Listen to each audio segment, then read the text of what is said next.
Welcome to Car Shopping Questions and Answers. If you are car shopping now or in the next 6 months, I want you to type me in the comments. My name is Deshone the Auto Advisor. That's what I'm publicly known as. And all we do here is make sure that you know how to pay less than everyone else for cars. I'm very big on that. We spent the last 3 years helping people do this. And I spent 14 years in the car business before I started this. So I want you to start typing your questions. It's very important that when you're on this broadcast, you are locked in. Block out everything else. There's a lot of stuff in this world that wants to distract you. When you are distracted, you pay more money. That is what happens. When you are distracted, you pay more money. The people who get the savings, the people who know how to pay hundreds, thousands less than everyone else are locked in. So if you're locked in, I want you to type the lock emoji, or I want you to just type locked in, and we're going to get this show on the road. This entire broadcast is brought to you and sponsored by my new digital book. It's called Cars from Home, 7 Steps to Saving Time, Money, and Avoiding Dealerships. You can get a copy in your inbox immediately for 75% off for the next 30 minutes. When you visit the site, in my TikTok bio or in my Instagram bio, you'll see a button to activate the 75% off. You won't pay the $97. In YouTube, you guys will see a comment posted for you guys. I have a link pinned for you. And if you're on Facebook, if you're watching, I have a link for you floating. You can click that and that'll activate your 75%. But it's only for 30 minutes and you'll have the entire blueprint of everything we're going to discuss today. So while you guys are typing your questions, start typing your questions. Start typing your questions. I want to talk to you about the process. Thank you, Kelly. Good to see you. The process that we use to get below market leases, new cars, and used cars. Now, I know that might sound foreign to you. The idea of having a car shopping process may sound foreign because you may be used to winging it. Oh, I just feel my way around it. I hope I do okay. That is not a recipe for success, and you're not going to accidentally get a below market price. It's just not going to happen. You don't accidentally pay less than everyone else. You don't do that by winging it. And what I want to show you is how you can do this without being a good negotiator. So we use a 7-step process. That's why my book is called Cars from Home. You can already hear our process is at home. Who likes being at home? Hit the like button if you would rather spend time shopping at home than in a dealership. Hit the like button. Our process is called Cars from Home for a reason. All of your leverage, all of your control is from home. There is no power in the dealership. That's why the only time we're in the dealership is to look at cars, to test drive, and to go home. That is what we are there for. To look at cars, test drive, go home. We are never there to buy or negotiate because you have no leverage in the car dealership. So all of you, if you're like Deshone, I'm glad. Like, I hate being in car dealerships. You're going to love what we talk about over the next hour if you lock in. If you lock in. Again, if you're locked in, I want you to type the lock emoji, or I want you to type locked in, because I only want to talk to the people. I'm only talking to you. There's tons of people that's going to come through this broadcast. They know they're buying cars this week, this month, next month. They just going to wing their way through it, and they can't lock in. And I pray that we can get them to lock in so that they can see. Because listen, watch this. What y'all going to see me sharing throughout this whole show is really the people who've been locked in before you guys. Look, people like Adina. She just graduated, got her 2024 Hyundai Elantra. She decided the lease was the best way to go for her. She's paying $365 a month, no money out of pocket. $365 a month. I know people right now. In fact, this reminds me when I was young, when I had my first, I got a Pontiac G6 lease. It was $256 a month. A friend of mine bought a car just like this, a Toyota Corolla. They were paying $500 a month. So you talk about 365, 500 and change. These are major. And now to buy a Toyota Corolla will probably be more like close to the $600 a month to buy a new one. So we're going to talk a lot about our structure here. So let's get into it. Dolan, I see we getting questions, but let me, as we get the questions, let me, matter of fact, let's go. We'll start with the questions. No, bring it up. Because as quick as people type questions, I'll get to them. So this one's from TikTok. I practice what you preach. lease and get the lowest payment and under warranty, it's great. I stay there all day at the dealership until I get my price. See, now that's the only part. I love the first part of what you said. The second part, we don't do. And I'm going to tell you why. You don't know what the bottom is. Every dealership's bottom is different. And what they want you to do is they want you to think, again, if this is your first time on a live with me, I want you to type the number 1. Type the number 1 if this is your first time ever on a live stream with me, with us, first time. You may not be familiar with what we teach here. So let's get this out of the way. I don't spend time in car dealerships, and I teach people not to. I'm going to tell you why. Welcome, Kellyanne. Okay, welcome. You came in giving gifts, and I appreciate you. So check this out. Here's why you never want to be in a car dealership negotiating. You don't know what the bottom is. Every dealership's bottom is different. I know they may have told you every Nissan dealer is the same. It's like the Apple store. So just go to whichever one's closest. That's not true. Every dealership is independently owned and operated. They're an independent franchise and they're competing. That is what dealerships do. So here's the dangerous part. Here's the dangerous part about negotiating with one dealer. So you take somebody who, what do y'all think is a good, let's just say, right? Example. Let's take a car that is $40,000 car. What do you think a good discount would be on that? What do you think a discount where you'd be like, okay, I think that feels right. Let's throw out some numbers. I told you, stay by your keyboard, y'all. Let's go. Let me talk to people that's locked in. You're looking at a $40,000 car. What do you think a good discount is on that? Good discount. Just throw a number out there. Some people don't know. 35, okay. $5,000 off.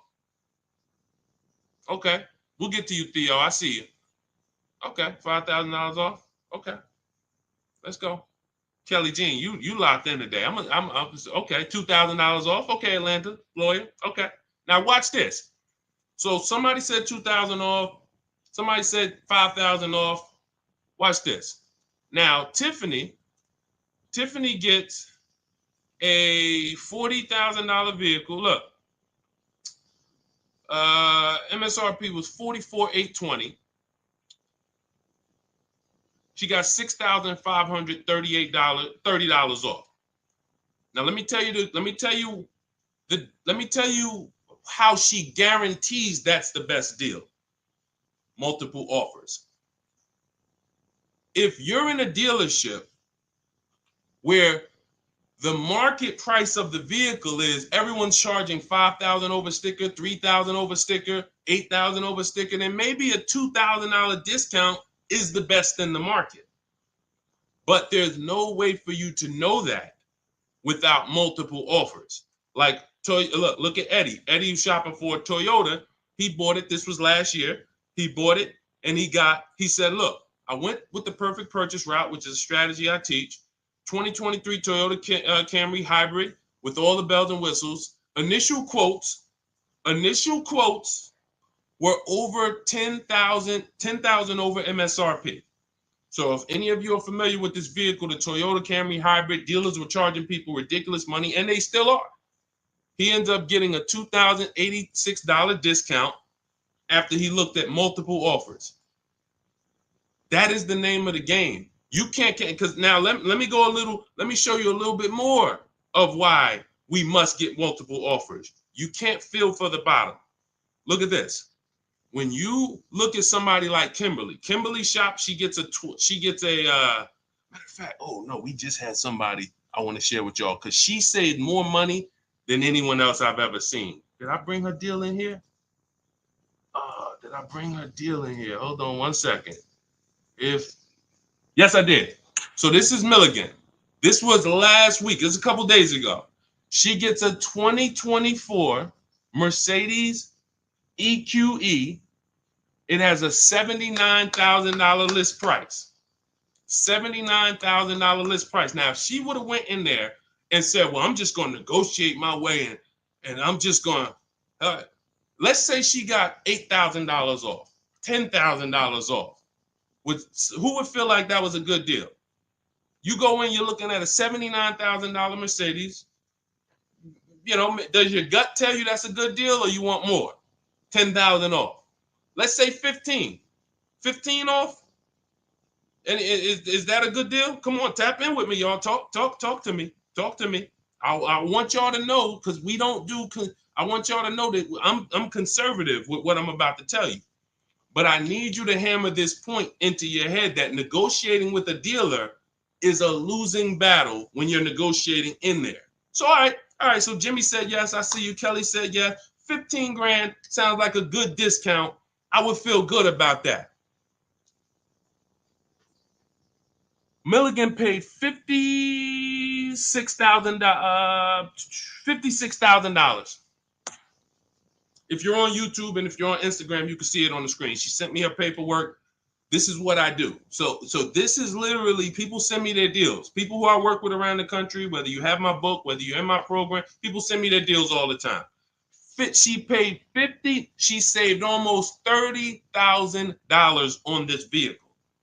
Brand new vehicle. So what does that tell you? Had you gone in there and agreed to a $15,000 discount, you would have left thinking you did okay, which is the point I want to make before we wrap this question up. The name of the game with car sales, and I did this for 14 years, is not that you win. It's to make you think you won. The name of the game with car sales is to make you think you won. It is a psychological game that when you're negotiating one-on-one with dealers, it's impossible for you to you can't win. So when you step outside and you start to sit back like we do and shop from home, and you learn how to look at the market the way I teach, the way you're going to learn, the more you tap in here, you will understand that your money and your leverage is at home, putting dealers against each other. Not going into one dealer and saying, okay, how much can you take off? Okay, who got that? Type $ if that point makes sense. You cannot feel for the bottom. You cannot say, oh, okay, that sounds good. 3,000 off. That sounds good. 10,000 off. That sounds good. 20,000 off. You can't say that on any vehicle. Now, sometimes your best discount in the market is 8,000. Sometimes your best discount is, like you saw Tiffany a little while ago, 6,000, 6,500. But the only way you can guarantee that that's the best offer in the market is to be at home looking at 5 to 7 offers. And in my book, I teach a strategy called the 25 to 5, where we connect with 25 dealers online, and it literally takes us 20 minutes. I have all email scripts that you send. There's no talking. We use this for new cars and leases. And literally, you will get 5 quotes. That 25 to 5 get you 5 to 7 written offers so that you can see what the market is. And you're going to be amazed to see that the best offer to the worst offer is so far apart. When you're looking at these 5 to 7 offers, you're going to be like, wow, how could these dealers be so different? Because 80% of them are overpriced. So when someone tells you, hey, Tiffany, that's my best offer. Hey, Taryn, that's my best offer. Barbara, Ken, my best offer. They may not be lying to you. That's their best offer. We need their competition's best offer. And that's how we make sure we guarantee the bottom price. If Milligan would have settled for $15,000 off, she would have left another $13,000 on the table. We can't leave that kind of money on the table. Okay?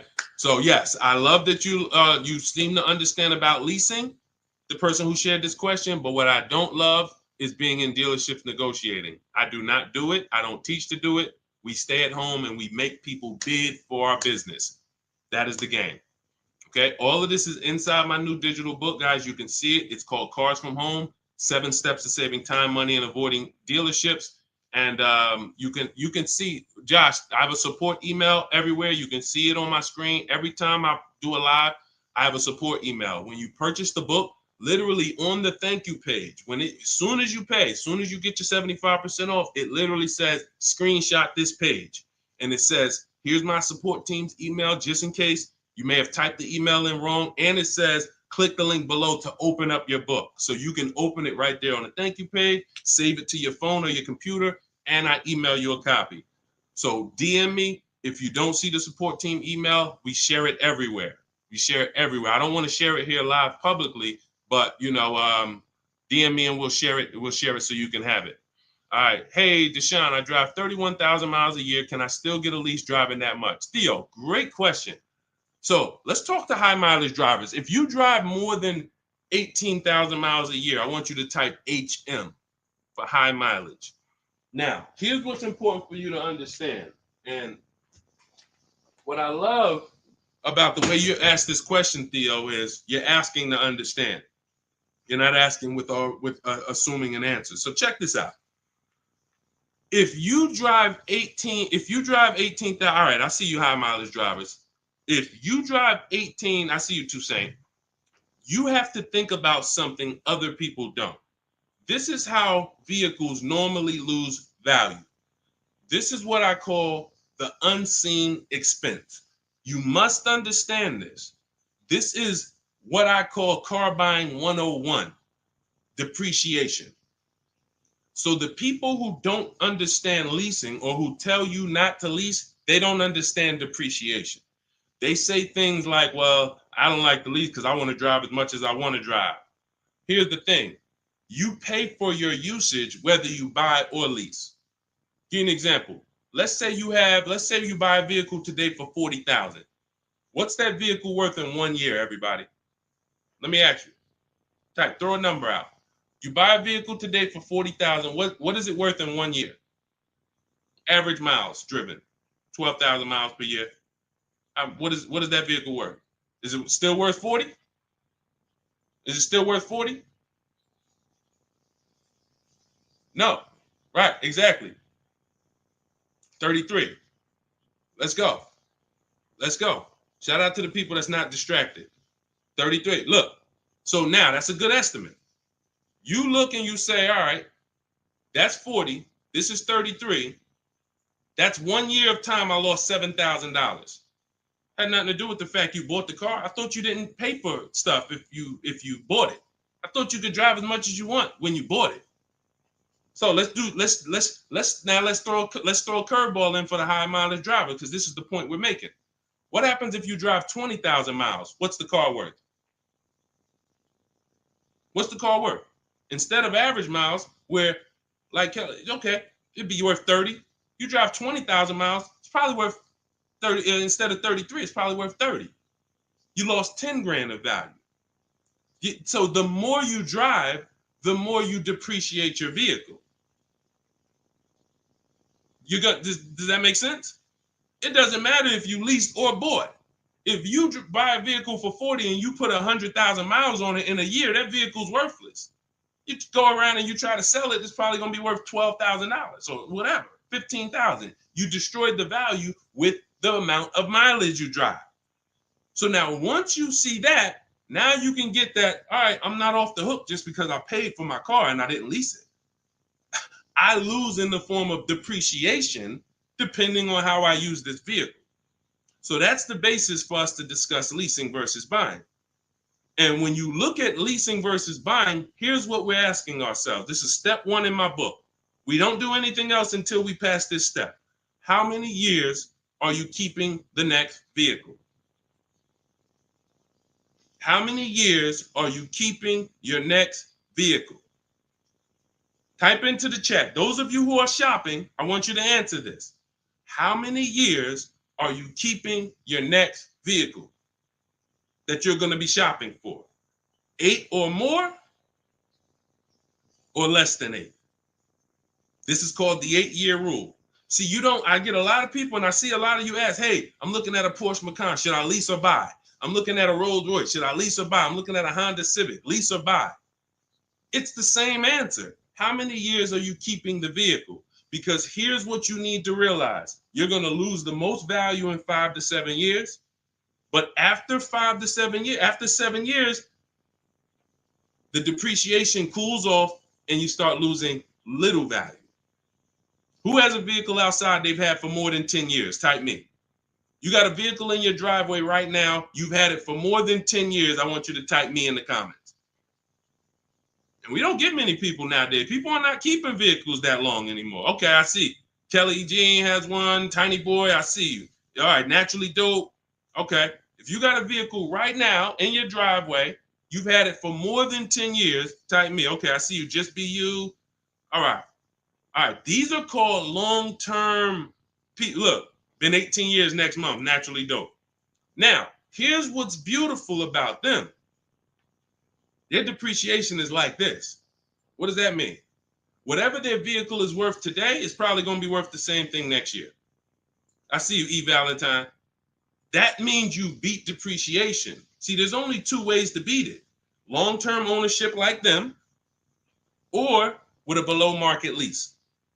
You cannot buy a vehicle, have it lose value for 5 to 7 years, turn around and replace it and think you won. That's just not the way it works. You bought it for 40, you traded it in, it was worth 15, and you thought you won. You lost $35,000 or $25,000 in that time period. Was there a way we could have gotten that car or a similar car and lost less than $25,000 in that time period? This is what we're trying to do when we're beating depreciation. So if you are a long-term person, those of you who said, yeah, hey, Jose got 10-year Cadillac, had it from 2011, perfect. If that's your plan, you don't think about leasing. But if your spouse says, I don't want to keep a car that long, I don't see myself keeping a car that long, then they shouldn't be thinking about purchasing because they're going to lose in depreciation. So now when you look at what a lease is you have an opportunity to overpay. There's 3 types of leases: market value, above market value, below market value. If you pay market value or above market value, you lost. You lost. Market value or below market value, you lost.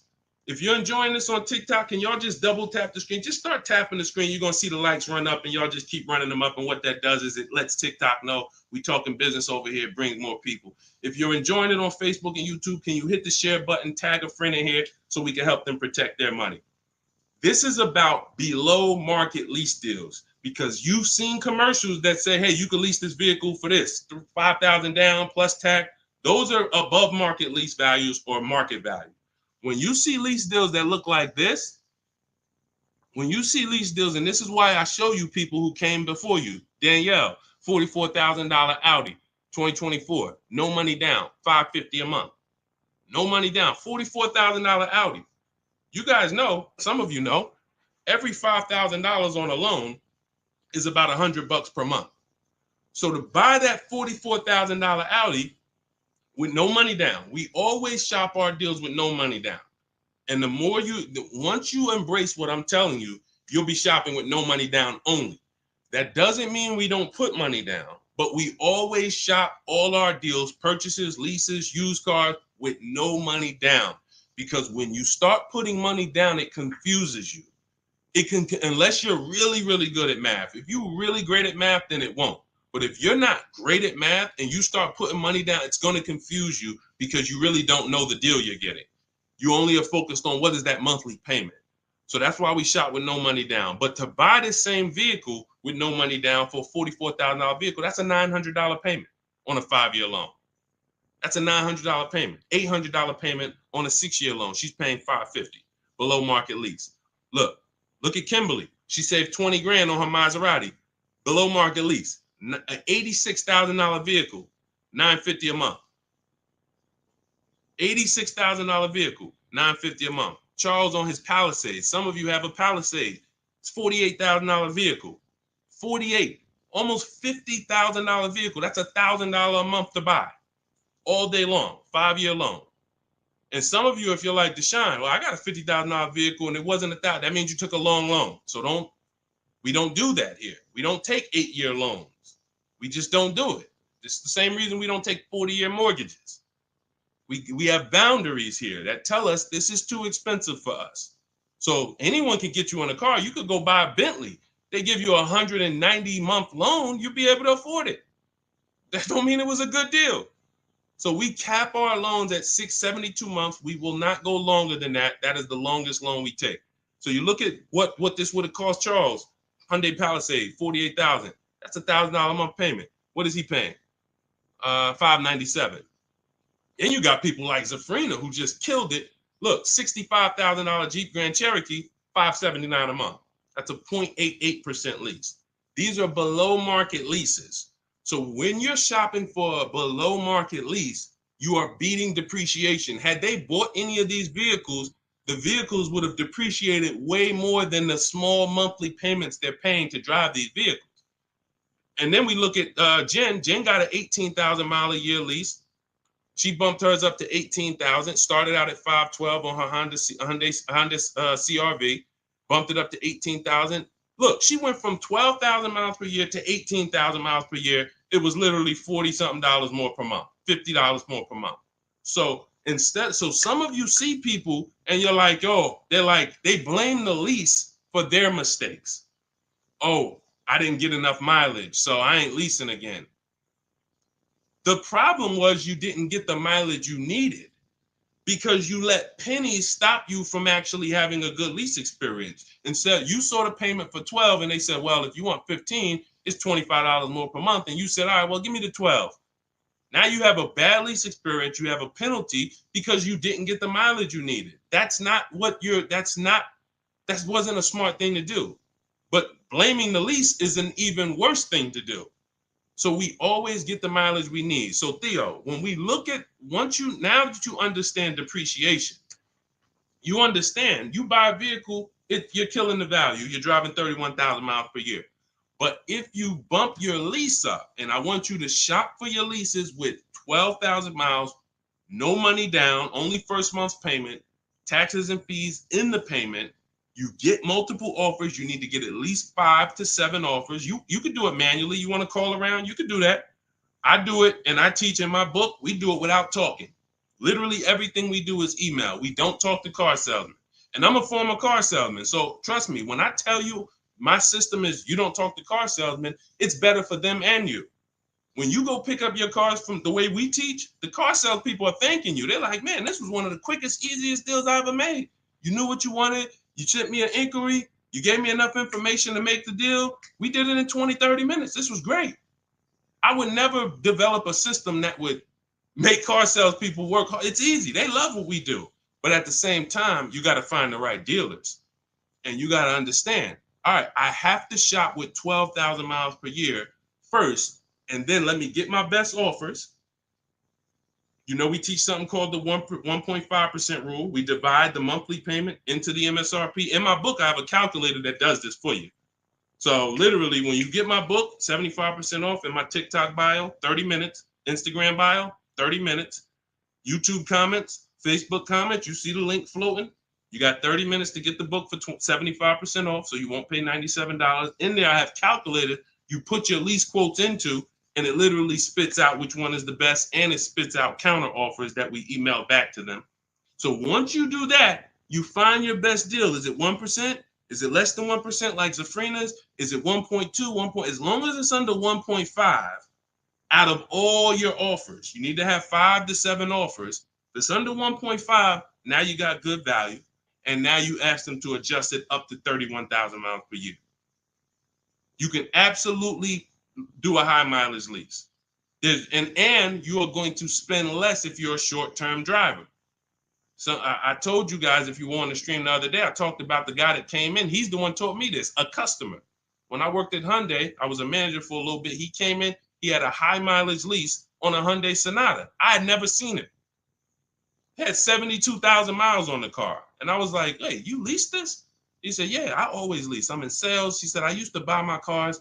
I would always have negative equity. I had to do big down payments. I hated it. I started doing just a high mileage lease.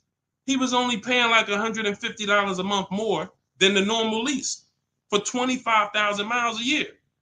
So instead of coming in with $10,000 or $12,000 of negative equity because he put so many miles on the car, he pays $150 more, drives as much as he wants to drive, comes back every 3 years, gets a new vehicle. He's not tying up money in these vehicles. Now, for those of you who are going to be long-term, like the people who we just shouted out about 8, 9, 10 minutes ago, that is the deal. You do not lease. You're going to buy, keep that vehicle until the wheels fall off. That's the win. But if you're not keeping your vehicles 8 years, you're overspending by thousands of dollars not leasing. And we prove that over and over and over and over here. I want you to get from being stuck in the middle, either get to the lease side or get to the long-term owner side. Get out of the middle. That's where the depreciation hits are. That's where you lose in resale. That's where you overspend by thousands, and I need you out of there. Okay, that's a great question, Theo. Great question. Go ahead, Dolan. Let's shoot the next one in. Keep typing your questions, y'all. Could y'all keep tapping the screen on TikTok and keep running the likes up? Every time you hear something you like, either hit the like button or the share button. If you're like, man, you know what? Because at the end of the day, look, it's only a couple people that help us move this mission forward. I appreciate it. There's a couple. I love the people who tap in, but I really appreciate the people who share, tell their friends. I see you. Okay? I see you, and I appreciate it. Let's go.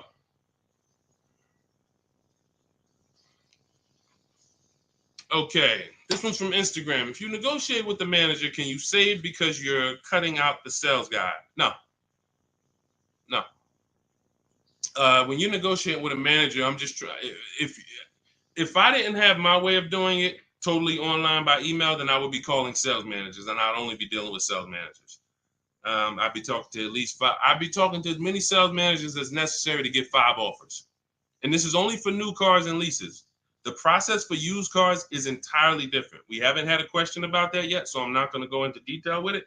But the process for shopping for used cars is totally different because that's based on marketplaces. But when we are talking and we're shopping for new cars and leases, we're only dealing with, I would only deal with managers if I wasn't doing it by email. But yeah, that's not going to help you save. What's going to help you save is getting multiple offers and seeing who's the best offer. Seeing which the first thing we want to decide when we look at a car. I was at the gym today and one of my friends showed me, hey, D, man, I'm looking at this car right here. This Lexus dealer had it on their showroom floor. I said it's 100 of them in the country. See, you fall in love with that one. And you seem to think, that's the only car out here like this, and whatever I can negotiate with them is great, man. 100 of those cars are around the country. 100, maybe 30 of them are within 100 miles of you. My mission and your mission is to find which dealer is going to sell that car for the lowest price. That's the mission. It's very simple, and it's very simple when you're doing it from home. Very simple. We don't negotiate with one car. They're cookie cutter. I don't care if you're looking at the rarest Bentley. There's still a couple of them in the country. Because the more, when a dealer can make you think we're the only ones with this car, they can charge you what they want to charge you. And you're going to say things that are going to be like, charge me more. What does that mean? Oh, man, I ain't seen this one before. Okay, ching, cash register. You say stuff, See, I'm a former car salesman, and thank God he's put me here to do good in this world. And he's given me a heart to help people, and I just never had the heart to take advantage of people. I know the business like the back of my hand. I've been a manager at Ray Katina. We had to run our own deals. Most car salespeople have no idea what I'm talking about. Me and my friend, we were just talking about this because the places we worked at, we had a different standard. We had to know the numbers. We ran the program. Ray Katina didn't have finance managers. A car salesman who just runs back and forth, no disrespect, but you don't know what we're talking about here. You say, all right, get the customer, go get the numbers. Get the customers, go get the numbers. You won't get that. But at the end of the day, that is like this. When I tell you that when you start putting dealers against each other, it's the only way for you to prove to yourself what I'm telling you is true. I can show you people all day long. I can show you Jen. I can show you Rosalie. I can show you these people ain't me. These people wasn't in the car business for 14 years. Ansley, look, got his car in 2 days. Look, he said, I started the process Saturday, made the deal Monday. Got him a 2024 QX60 Lux, $58,000 vehicle, $554 a month at home. At home. He wasn't in the dealership for 12 hours to get this ridiculous price. I can show you this all day long, but until you see that the name of the game is putting dealers against each other, and when you see how much you're going to save, you'll never go back to the old way. You'll never go back to the old way that you were programmed to shop. You weren't taught to shop that way. You were programmed to shop that way. Nobody taught you to shop like that. It just was like, oh, I guess I'm going to go get a car. Let me go into the dealership. No one told you to do that. It's an indoctrination process. So you got to get the mindset first. Biggest thing. That's why that's why there's a couple things that I do to let you know it's mindset first. Without the mindset, you can't get what we're talking about. Unlearn, relearn. That means you got to unlearn what you were taught. You got to unlearn what you do. If it's not working, unlearn it. You can't relearn it until you dump the old stuff. Cars from home. That's the mindset. That's the mindset. Anytime you're spending more than a couple minutes in the dealership, you got to ask yourself, I'm definitely not doing cars from home. This doesn't feel like cars from home. If you're home more, then you should be feeling like, okay, this is cars from home. And all of this is in my, if you like, guys, you don't want to remember all of this, you just want the step-by-step blueprint, that is my new digital book. It's 5-star rated. You can Google it. It's called Cars from Home, 7 Steps to Saving Time, Money, and Avoiding Dealerships. You can get your copy for 75% off in my TikTok bio, my Instagram bio, the YouTube comments, or the Facebook comments for the next 30 minutes. After 30 minutes, price goes back up to $97. And it is worth every penny at $97. People saving $5, $10, $15, $20,000, never spending more than 30 minutes in the dealership. They pay $97 all day. We sold tons of books for $97, but $24 is better. So go ahead, Dolan, shoot the next one up. All right. This one's CPB013. Is the online price the lowest they will go on a used car?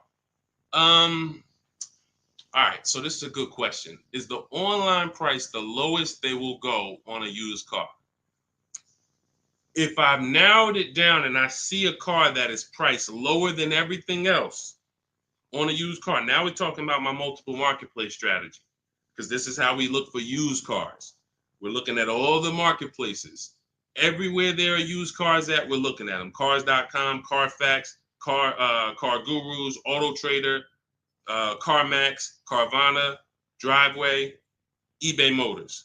8 marketplaces. We open these up, we start our accounts. Once we narrow it down based on title, service records, accident history. We cannot, hold on. I got a feel TikTok is telling me, let me just, hold on. Can y'all still see me on TikTok? Give me a thumbs up. Give me a 1 if y'all can still see me on TikTok. Give me a 1. I just want to make sure. I just had a pop-up message on TikTok. All right. Thank you, Tiny Boy. Appreciate it. Okay, so you do not buy a used car without making sure you see the service records. There are a couple big things, couple major things when you're buying a used car you need to do besides price. I'm telling you this. We tend to focus on price. We must get a quality car and a below market price. One without the other is a loss. If you tell me, Deshone, man, I used your strategies, I shop, I paid below market value, I know it, I saw this was the lowest car within 100 miles, but the car is in the shop every 3 to 6 months, that's a problem. We lost. So we must get both. So we narrow this down based on service records. As of right now, Carfax is the only one I know that shows service records. So now you can pull this and you can use this on your actual, you can use this as a last case when you narrow it down. Now in my book, it's only one strategy I don't share publicly. It's my secret strategy to get free Carfaxes. I share everything else, but that's my secret sauce. So that's in my book. I'm not going to do that here. And I'm going to tell you why. One Carfax covers the price of the book. So, those of you who want my secret strategy on getting free Carfaxes, that's in my book.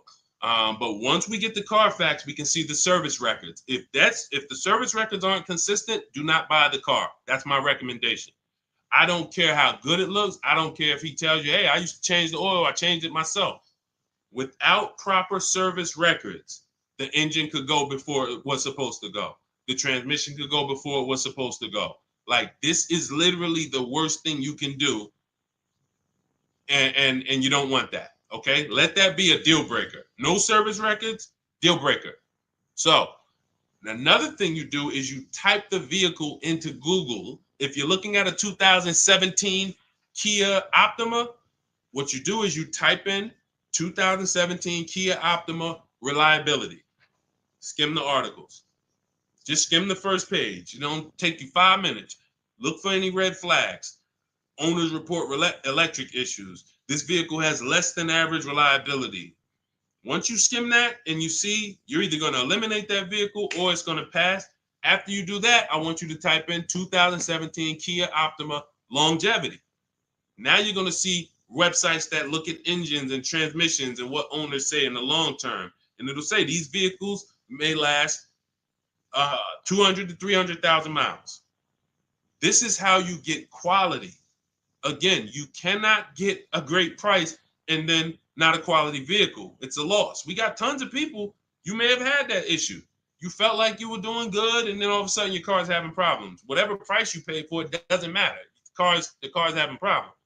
So this is how we prevent that to the best of our ability. So you type in longevity, you may see owners report transmission issues at 80, 90,000 miles. If you're looking at a vehicle with 70,000 miles, isn't that important? Type dollar sign if you understand. If you're looking at a used car and it has 60,000 miles, you do that quick search I just said, and it says owners report transmission issues at 80, 90,000 miles. Wouldn't you want to know that? Quick search. This is 10 minutes to say this is free. Free things that take no time, that save you thousands of dollars and headaches and money and all of this. So now, once that's happening, we look at the prices. Now we look and say, all right, is this the lowest price on the market? All right. Are they going to charge any fees? This is what we need to know, CPB. Because some people will put a price online. Who's experienced that? Who's had a dealer that they saw a price online, they went in, and then it was a different price? Type me if you've had that happen to you. You saw a price online, you said, okay, price looks good. You go in, all of a sudden it's okay, but this and this, and then we got this, and then we got this, and next thing you know, you're $8,000 more than the price online. Happens all the time. How do we prevent that? We call before we go. We must verify fees before we go. So when I look at a price online, CPV, you got to understand something. There's two types of dealers. There's dealers who list used cars and they have no intention to sell the car at that price. They're going to bump the price up when you get there, and they hope you don't call. Because if you call, then they know you won't come. And in my book, I teach you how to call. We don't waste our time. We don't let anyone waste our time. While we're in a dealership that's wasting our time, the real best price car is selling to someone else. If you narrow it down to 3 cars and then you go see one and it's like, okay, Dad, you wasted my time. Now you come back and the other 2 that was really the best price, those are gone. Because the best price cars don't last long. So we can't afford to let anyone waste our time. So now the goal is to see, can I get money off, but not here. We don't do that until we get there. Because a lot of times when we shop for used cars, we're getting notifications of every car that pops up. A lot of times we get cars that no one even knows hit the market yet. Soon as they hit the market, because I teach you how to know the market, you literally know the car there before anyone. You verify fees, you're there, you test drive it, you lock the car up. You can't call those dealers and be like, hey, could you take another $1,000, $2,000 off? Because they're going to be like, well, we just got the car. We're going to give it some chance. And I'm going to give you another insider secret. Dealers use a tool called V-Auto. When we list used cars, we know what every used car is priced at around us. We know what every single used car is priced at all around us. So we know we're the lowest priced car in the market. When you're looking at that car and you see that's the lowest price out of all of them, that dealer knows they're the lowest price. So when you call them and you look for more money off and you're not there, you don't have any leverage. So we do that when we get there. So this is all in the process that we use. I talked to y'all at the beginning of the stream. We talked about process. Everything we do is a system. That's why we have thousands of people that you look all over my pages, you read those comments, you see people sold their leases. I made so much money selling my lease. Oh man, I got $10,000 off. Man, I got a deal that was $200 less than what I thought I could get. Look, I had, I think Vicky, who wrote into me? I think Vicky wrote into me and said, What's her name, Vicky? Okay, can you take that question off, CP?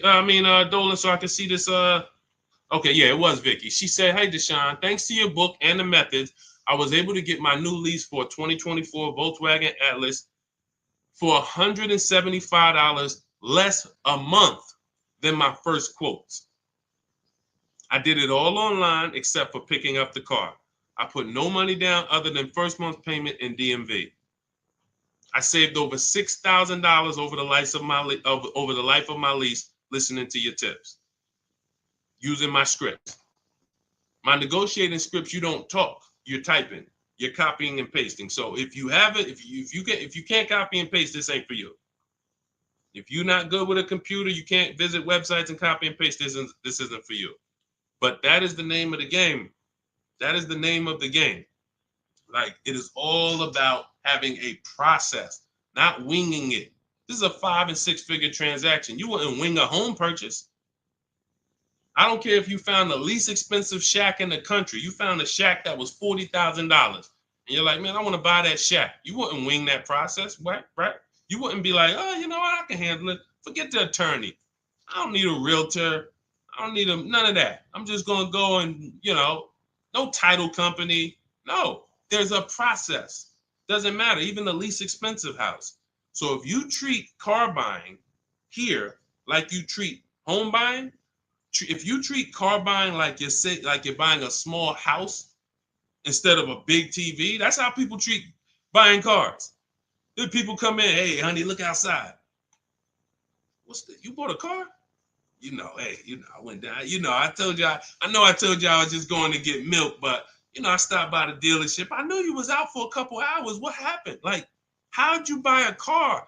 Well, I stopped by the dealership. I saw this thing and I just had to make it. You made a $30,000 transaction in minutes. It's like it's a big TV, like you bought a 90-inch TV home. Look, honey, but I got a car, something that costs $50,000. I did it in a couple hours. This is why we're losing. And so part of what I got to do, y'all, I got to tell you the bad news. I got to tell you the bad news so that you can get to these prices. You're not going to get to these prices unless you realize that everything they taught you to do was for them to make more money. Once that clicks, you come over to our side and you join our side, and we'll just, you'll be winning for forever. New cars, used cars, leases, high mileage drivers, don't matter. We do it all. All right, go ahead, Dolan. All right.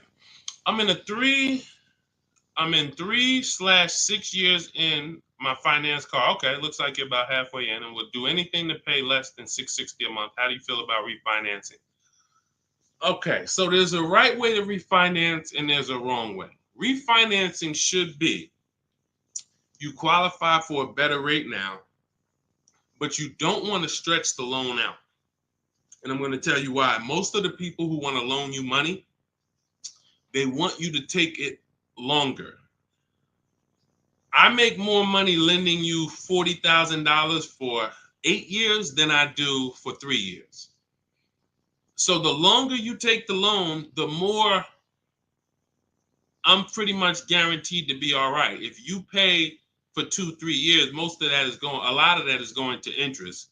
So by the time you get to halfway through, you still owe a good amount on that vehicle. So most people, when they refinance, they call and they're like, okay, well, what's the lowest payment I could refinance into? And then they'll stretch the loan out. And that ends up, like, let's say if you paid 3 years already. Now you go in and you say, all right, well, what can I refinance to? They say, well, we could get you the $375 a month. We give you a new 6-year loan. And now people be like, oh, well, I like that better. But you already paid for 3. What's 3 plus 6? 9 years. No one's taking, there's no smart person on here that would sign a 9-year loan. But that's the problem. So here's what I would do. You're already, all right. Another thing about refinancing, it's for people who want to keep their cars. We said this earlier. The people who are keeping their cars want to actually pay them off and keep them until they, forever. or at least until they know that the depreciation is over. And that's really not even that, because once the depreciation, once you get here, you buy your car here, by the time it gets here, you paid it off. Now you don't want to get rid of it, because now this is where you've reached what I call the reward stage. This is where it's like, man, my car is not really losing that much value. Now let me keep this thing and really get my money out of it. You don't want to flip the car as soon as the depreciation has really settled. You don't. So if you're planning to keep that car and keep it 8, 9, 10 years, then you refinance, and then you say, all right, I'm just going to make sure I got the best loan. But I would recommend you refinance and pay the highest payment you can to pay off the car quicker, not stretching the loan out. It's just you're paying more. It may seem like, okay, yeah, I'm paying less, but you're paying more. You've already paid for 3 years. They stretch you out another 5 years. That's an 8-year loan. You paid on the car for 8 years now. So what I would look at is, if you're not a long-term person, if you're not keeping your cars 8 years, you should be flipping out of that car into a lease. You should literally we have a process we call the equity assessment. Some of you know there's a word we don't use here. It starts with a T. Who knows? Because I know we got some new people on here. If this is your first time, you wouldn't know this. But there's a couple people that tap in with us regularly. They locked in. They becoming below market masters. A lot of them have my book already. So there's a word we don't use. It starts with a T. See if we got anybody on here that know. Thank you, Terry. Trade. Yes. Thank you. Way to go. I love the people who are locked in. I'm always going to listen. I'm always going to give y'all extra attention, because y'all are the ones. It's a lot of distractions out here in this world. A lot of people want you reading news articles and all of that. While you doing all of that, people charging you more money for everything. Stuff you didn't have to pay overpriced for this car. But because you didn't tap in and lock in, now you just went and did it over. So yes, we don't trade. So what you would do is you would do an equity assessment. We go to cash buyers. We use 6 buyers right now online. CarMax, Carvana, Driveway, KBB Instant Cash Offer, and AutoNation and Car Gurus. That's 6 cash buyers. They compete hard. 3 of them link you to a local dealership for a cash offer. 3 of them are online car buyers for cash offers. And these are people I've helped hundreds of people sell cars to these people. I've sold my car, my mother's car. We both sold our leases, and I ain't gonna tell you what I made when I sold my leases, because that's when the market was high and every car was worth $7,000 to $12,000 more than it's worth today. You know, I'm so glad we look back and we helped a lot of people cash out and benefit from that market. That's no longer here. That's over. But there was a 3-year run where we were selling leases and making literally 5 figures. It's amazing. But anyway, the point is, you want to do an equity assessment. You want to let these cash buyers bid for your asset and see what's the most you could pay. You're not going to get money. You're not going to get these numbers on trade. So once you do that, you see how much you can pay. Now, we were switching to a lease. You get a below market lease on something, you drop your payment very simply. Very simply. You going into another finance though, it's going to be difficult for you to do that. It's going to be difficult for you to do that. Let me see the woman I had who went. She just did this. She literally just did what I just laid out for you. And let's see, what was her name? Melissa. Was it Melissa? Yep. So Melissa said, you see this a couple days ago, she said, I took possession of a 2025 Honda Pilot EXL. She realized, you know, she wasn't a long-term person. She's not keeping her cars 8 years. She's losing on depreciation. Once she learned that, she said, Deshone, I'm following the strategies. I'm flipping into a lease and I'm going into, leasing like a boss. She ends up leasing. She now gets her equity assessment done. She finds out she has $12,000 of equity in her old car. $12,000 of equity in her old car. Now, after she does her equity assessment, she says, all right, let me get my offers for my Honda. Let me see the dealer that's going to sell it to me for the lowest price. If you're on YouTube, if you're on Instagram, you can see this. And I can't share this on the other platforms because it doesn't let me. But if you're on YouTube, you can see Melissa's whole deal that she sent. So she ends up She ends up leasing $597 a month. She got a 15,000 mile a year lease. The Honda was, I believe, close to $50,000. Yep, it was close to $50,000. She has a $12,000 check coming that she's gonna put in her bank account. Now she was used to just flipping that over to the next car. That's how they get you. See, hold on, I got it. That's how they get you. She's used to going into the dealer. What's my old car worth? Who's done this? If you'll be honest and say, ouch, you've done this. If you can't say amen, say ouch. That's what my old pastor used to say. Can't say amen, say ouch. When you look and you go, what's my old car worth? I want to use that for a trade. I don't want to put no money down. That's why I got my old car.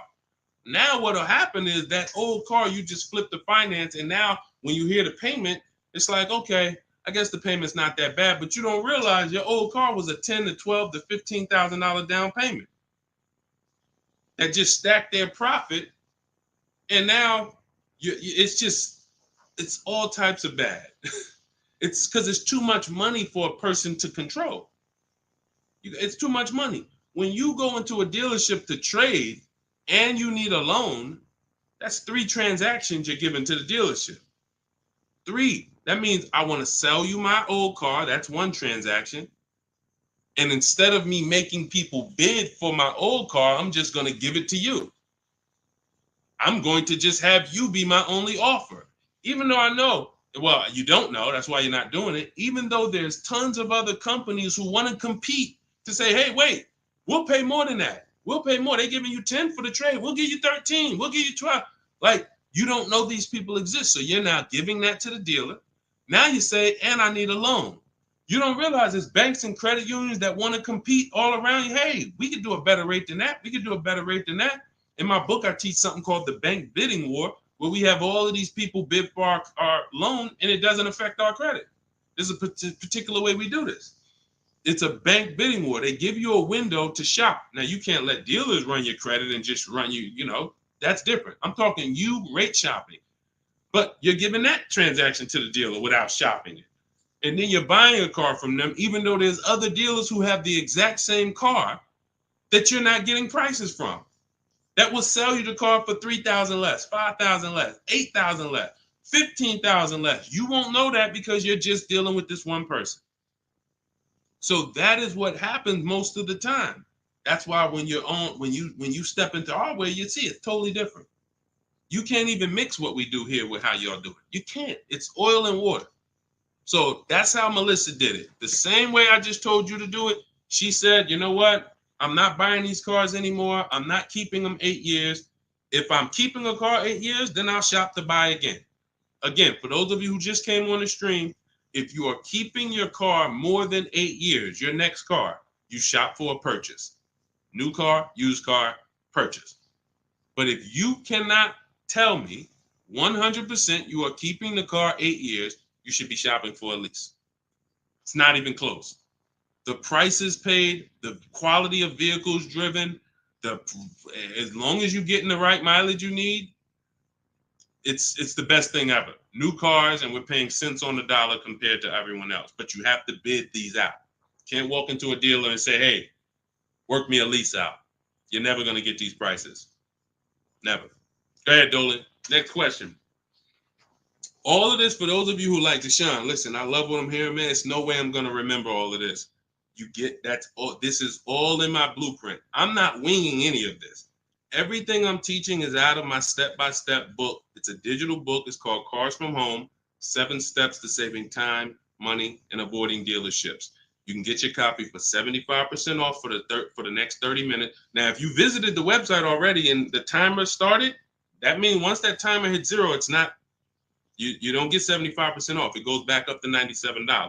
So you won't get the $24 price. But if you get there before the timer hits 0, in my TikTok bio, in my Instagram bio, you can get your 75% off. It'll be in your inbox before we even end the stream. It'll be in your inbox in 5 minutes. Now, also, we have a link in the YouTube comments pinned for you to activate your 75% off, as well as a link floating on Facebook or in the comments for you to activate your 75% off. But once you get your book, I want you to screenshot the thank you page. One, it says right here, click below to open your book. So you can open the book and save it to your phone or your email right there. But then I also email you a copy. But sometimes you type your email in wrong. We have a great email system. We've delivered over 10,000 books, but we can't send a book to the wrong email. And that's what usually happens. So I want you to screenshot that page so you'll have my support team's email. And depending on where you're watching, you'll see the support email on the screen. But this is only for book delivery. This is not for questions. I don't do questions through email. All right. Jimmy, thanks. Just got the book. Can't wait to read and learn how to get a great deal on my next car. Congratulations. Use it, win. Follow it step by step. Don't change a thing. It's like McDonald's. I promise you. The reason why we have hundreds of people, I've worked with 2,000 people personally, and we probably got thousands of people that I don't even know about. Hundreds that have written me, text, DM me, emailed me. But I know we have thousands of people who've used our strategies to get below market prices and enjoy the car shopping process. Like, enjoy. How about that?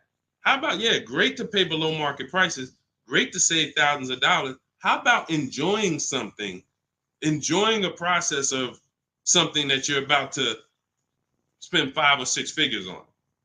Not like, oh, just get me out of here. I've had people who I've seen them. I see them at the dealership when I was in there. They can't wait to get it over with. Oh, I hate this. It's a shame. It's a shame. We enjoy car shopping. When you're in control, when you're making people bid for your business, when you see companies, banks, dealerships fighting in your inbox, hey, look at my offer. Look, hey, can we anything we can do? When you feel like that, you see you are the prize. You see, you're the prize. Your business is the prize. The way we shop, we're the prize. You know, the way you've been taught to shop, you're begging. You're just begging. Come on, can you take off another 1,000? Come on, you really gonna lose a deal over, $20 a month? Come on, I know you could do better than that. You're begging. Mm-mm. Mm-mm. Yeah, congratulations, Jimmy. Keep me posted and make sure you email me your deal when you get it. I can't wait to see it. Go ahead, Dolan. Got a time for a couple more. All right, let's get through as many as we can. Let's go. Just be you. What's average credit score you need for a good lease with no down payment? I would say I like to see people around 670, 660. Depends on the vehicle you're shopping for. Now, there's some vehicles that won't let you be their first lease. If you've never had a car loan, you need to have a car loan. Mercedes was big on that. They wanted you to have a car loan or lease prior to them. But usually a 680 can get you approved tier 1 for most vehicles that I've seen. Now, it's not all about credit score. It is. I have something in my book I call, it's called, leasing and credit. And what I tell you is it's about profile. It's more about profile than just score. Profile is like nothing gets you approved for a lease like a paid car. If you paid on time for a car you have now, even with a 640 score, if they look at you and see, wait, well, she's never missed a payment on her car in the last 5 years. There's a good chance you're going to get approved because that weighs heavy, But if you don't have a car or a paid off car, then you want to have a higher score, 680, 690, 680 I usually see. And again, it depends on the vehicle, but most vehicles that I've seen with a 680, solid profile, good income, you don't have to make a lot, they need to see that you can afford the vehicle. That's just fine. Yeah, that's just fine. And look, if you're not ready to get a lease yet, then you should be setting yourself up to get a lease. You should be setting yourself up. No, thank you, baby. You should be setting yourself up to get a lease. What does that mean? If you don't have the credit to lease right now, the last thing you want to do is go get let me tell you what people do. Can't sacrifice. Can't sacrifice. You don't have the credit, but you want to drive the nice vehicle. So you're going to go out and you're going to spend 20, 25, 30 and say, hey, what could you get me to on that? Now you go out and you're paying $800 a month. Now, you're already slightly shaky in your payment history. That's a problem because you're biting off a big payment. You're typically going to overpay for that car, and the interest alone is going to be an overpayment. Not to mention the price of the car you pay. So you're getting charged more for interest, which is normal. But without shopping strategies, now you go and you overpay for the car. So you might overpay for the car, and now you got a 25% interest rate. You're burying yourself. So now you look up and you say, okay, next car, am I any closer to leasing? Not if you missed a payment on that. One late payment on that, no, you jacked yourself up. So what I teach people to do is, when you don't have the credit, get something very inexpensive. Get something that you can get, the least expensive car that you can get a loan on. Get a car that was like a Hyundai Elantra or, Toyota Corolla, something small. That was the smallest car you could get, because the smaller car you get, that means you could get it pre-owned and it won't be that expensive. Like, all right, a Hyundai Elantra is $24,000 brand new. That means I could get, if I wanted to spend 10 grand on one, I should be able to get one that's like 7 years old, 8 years old. It's only 24,000 new. I shouldn't have to, but if I'm looking at a car that was 50,000 brand new and I want to spend 10 grand, then, I'm going to get a 10-year-old one with 100,000 miles. So we want to get the least expensive car, the smallest car, no frills car, just to have a payment history.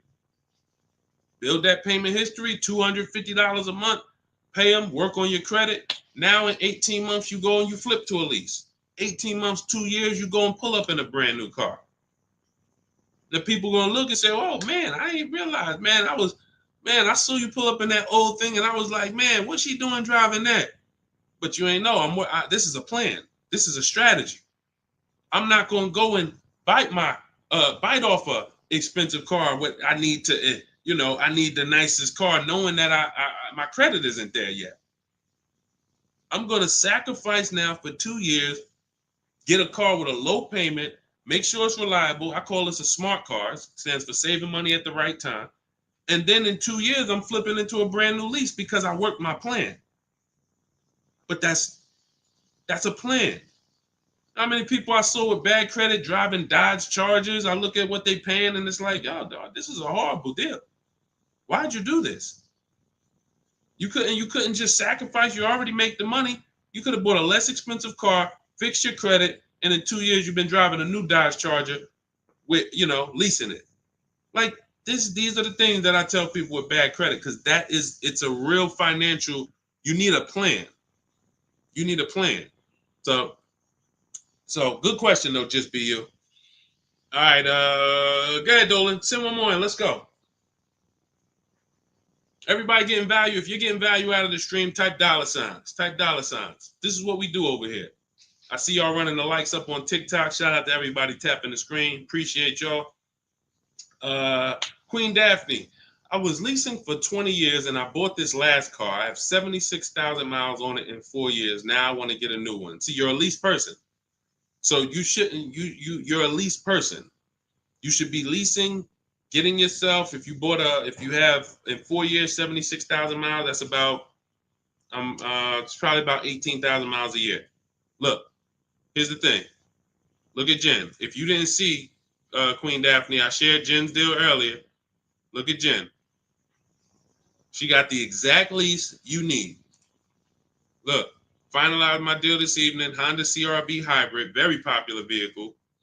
39,155, 512 a month at 12K. We always shop 12K with no money down. It was a 512 a month payment. That's a 1.3% lease. 512 on a $39,000 vehicle. So now once we shop our deals for 12, that's when we adjust with the dealer who wins the bid. Whatever dealer wins the bid, now we adjust the mileage with them. We customize it with them. So she said, okay, she told the dealer she wanted 18,000 miles per year. It went from 512 to 563 a month. That's it. Literally. $50 more a month. And she's driving 18,000 miles per year. $50 more. That's what people don't do.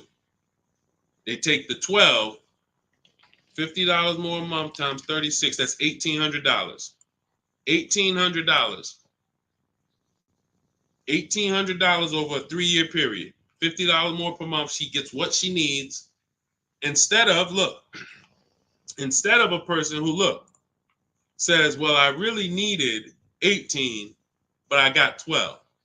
So you got 6,000 less miles than you need. Multiply that by 3 years. That's 18,000 miles over you're going to go. At 25 cents per mile, you're going to be charged. 18,000 miles over at 25 cents per mile is $4,500 penalty. This is what we call penny wise, dollar foolish. Penny wise, dollar foolish. I'm going to pay $4,500 at the end to avoid paying $1,800 over 3 years. Y'all understand? You understand? It's always about getting the mileage you need. It's always less expensive to get the mileage you need because people think they can avoid that. They think, some of it is the dealer's fault and some of it is the person's fault. The dealer may lie to them and say, hey, if you go over mileage, don't care, just come back and we'll get you out of it. They're just rolling that $4,500 penalty over to the next car and burying it and stretching it out.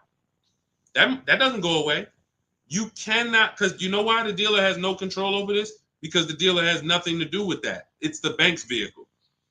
The bank is expecting you to bring back the vehicle with the mileage you said. So when you bring it back and it has 18,000 more miles, you owe the bank.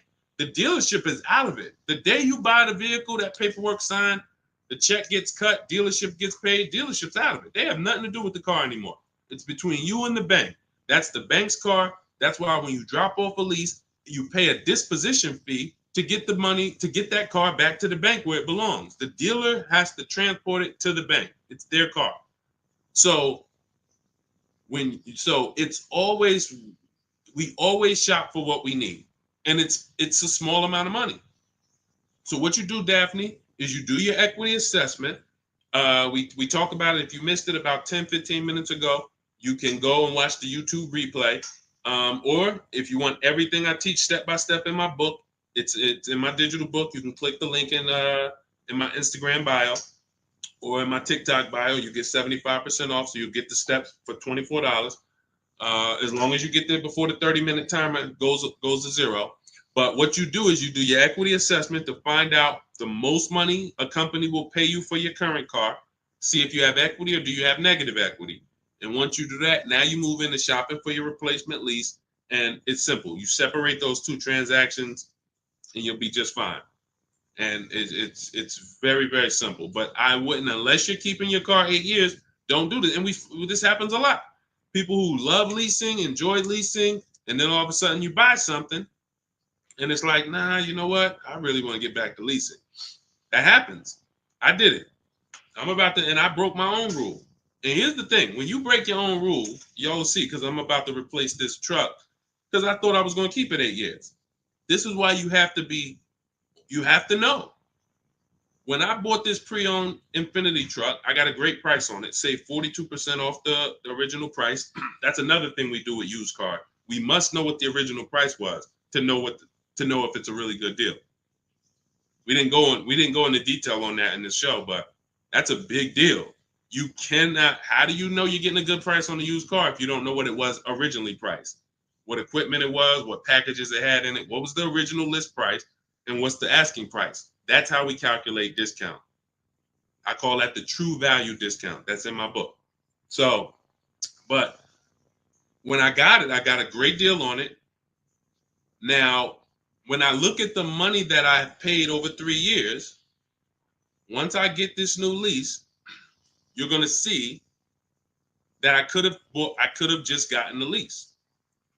I could have just gotten the lease when you compare a used car, great deal on a used car, to a lease, they're about the same money coming out your house over a 6-year period. If you got one vehicle and you kept it for 6 years versus 2 leases, it's going to be about the same money on 2 pre-owned cars. Now, comparing a new purchase to a below market lease, totally different money. thousands more for the new purchase, thousands more. We've already hit on that throughout the stream. But what I'm going to show y'all when I do this is the amount of money that I put into the car over 3 years, over the almost 2 years I've had it. I could have just leased a brand new car for the same amount. So it's not that I overpaid, but what I could have been driving had my structure been right. And again, that's why the 8-year rule is so important. If you can't guarantee you're keeping the vehicle 8 years, you should not buy it. You should be shopping for a lease. That's the name of the game. It's not even a question. We continue to prove that over and over and over again. So anybody, if you just jumped on, you can watch the YouTube replay. You can see all the lease deals that we shared. Again, the message is get from one side, get out of the middle. Get out of the middle. You either want to be on the shopping for below market lease side, or you're a long-term buyer keeping your cars more than 8 years.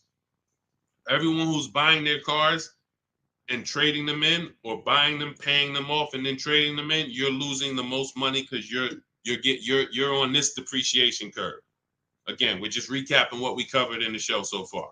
This is how you're losing value, and then as soon as you get to the bottom where it's starting to cool off, you replace your car and you go do this all over again.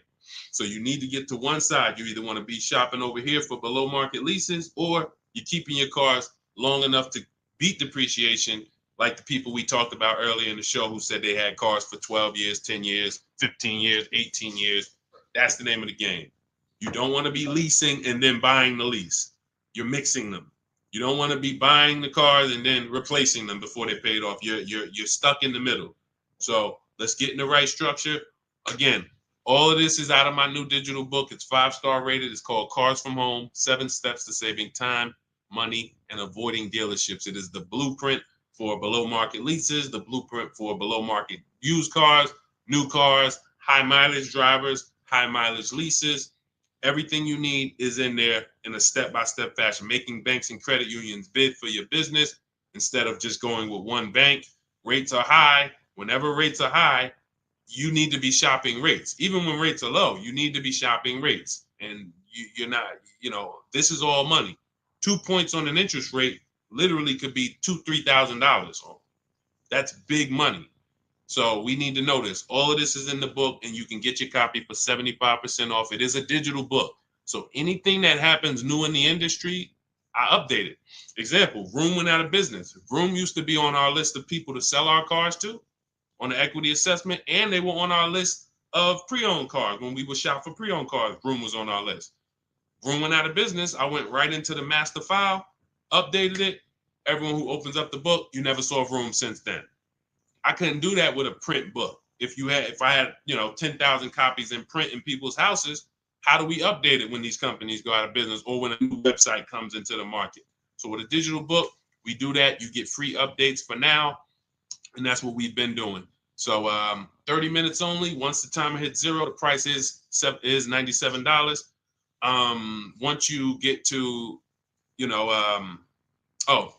before you, where can you go? TikTok bio, Instagram bio, Facebook link in the comments, or it's floating, YouTube pinned comments. Get there, get your copy for 75% off. And please send me your deals. When you make your deals, send me pictures of the car, send me the details. I can't wait to see it. All right, we'll be back for another stream. Shout out to everybody who checked in. Shout out to everybody that was locked in. God bless y'all.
Welcome to Car Shopping Questions and Answers. I am your host, publicly known as Deshone the Auto Advisor.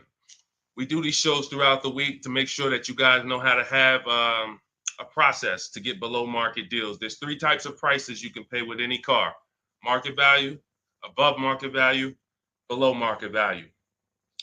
Below market value is reserved for the people who have strategies. It's not for the negotiators. Great negotiators pay market value all the time. They never know it. The only way to guarantee below market deals is to master the art of putting dealers against each other, looking at multiple offers. That is how you guarantee below market deals from home. So everything we're going to be talking about today is something we call the cars from home mindset. You do not need to spend more than 30 minutes in a car dealership to pay below market price. What you need to do is learn how to make dealers compete for your business so that you can stop begging for discounts. So you'll see this in a whole different way. We got a couple questions already that came from TikTok. So we'll get to those. You guys can start typing your questions. We have Dolan in the background. He's moderating and he's going to bring in as many questions as we could get through in the next hour. So we're going to try to go as fast as we can. Let's get the show on the road. Everything you're about to learn is going to be out of my new digital book. It's called Cars from Home, 7 Steps to Saving Time, Money, and Avoiding Dealerships. And as part of our welcome offer, you can get a copy for 75% off. It's normally $97 and it's worth every penny. You can Google it. You can see it's 5-star rated reviews, but I want to make you a special welcome offer to get your copy at 75% off. You can get it in my TikTok bio and my Instagram bio. Just click the link and it'll activate that 75% off. And for those of you watching on Facebook, you'll see a link floating. And for those of you on YouTube, we have a link pinned in the comments for you. So, but that's only for 30 minutes. Once that countdown hits 0, the price does go back up to $97. So even if you miss it, you want to get your copy. It'll be everything we're talking about. Okay, Dolan, let's get going. You can put the first question in. This one's Angie B. How are you? So I just got pre-approved for $30,000 from Nissan. Should I ask about the interest rate and loan? Yes, you should. We don't usually, in fact, we never get pre-approved from a car dealership. Nissan is, I was at the gym earlier and somebody said, hey, I went into my Lexus dealer and, I said, you own a Lexus dealer? He said, well, what do you mean? I said, you said it was your Lexus dealer. You said, I went to my Lexus dealer. I said, that dealer is independently owned and it's for profit. It's not for you. These people are not your friends. He said, no, you're right. He said, they are nice though. I said, well, you make more money when you smile while you're taking someone's money. So there's people who make tons of money, they never smile. But if you smile, you'll make even more money.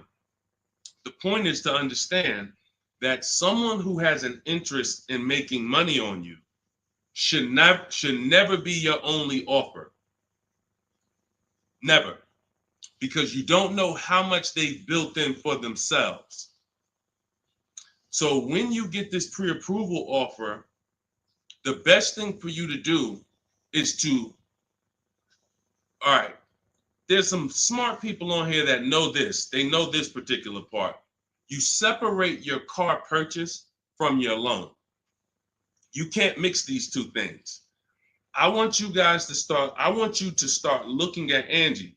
I want you to start looking at your car purchase separate from your loan. There's something I call the 3 pillars of great car deals. 3 pillars. And if y'all are on break or something, or you should have a pen taking notes, unless you're gonna watch this replay, because we're gonna cover a lot of stuff in the next hour. 3 pillars of great car deals.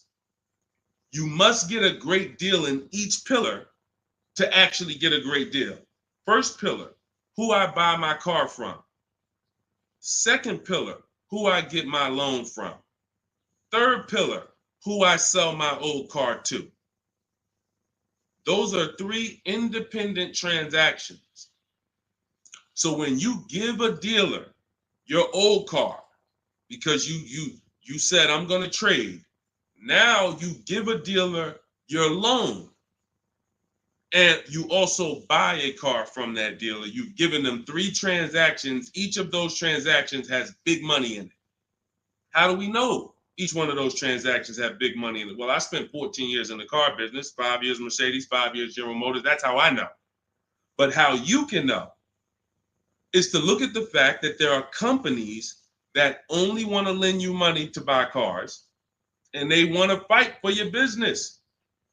There's banks and credit unions out there. They don't sell cars. They sell money. They sell money. They want to compete. Please give us a chance to earn your business. You're going to start doing that.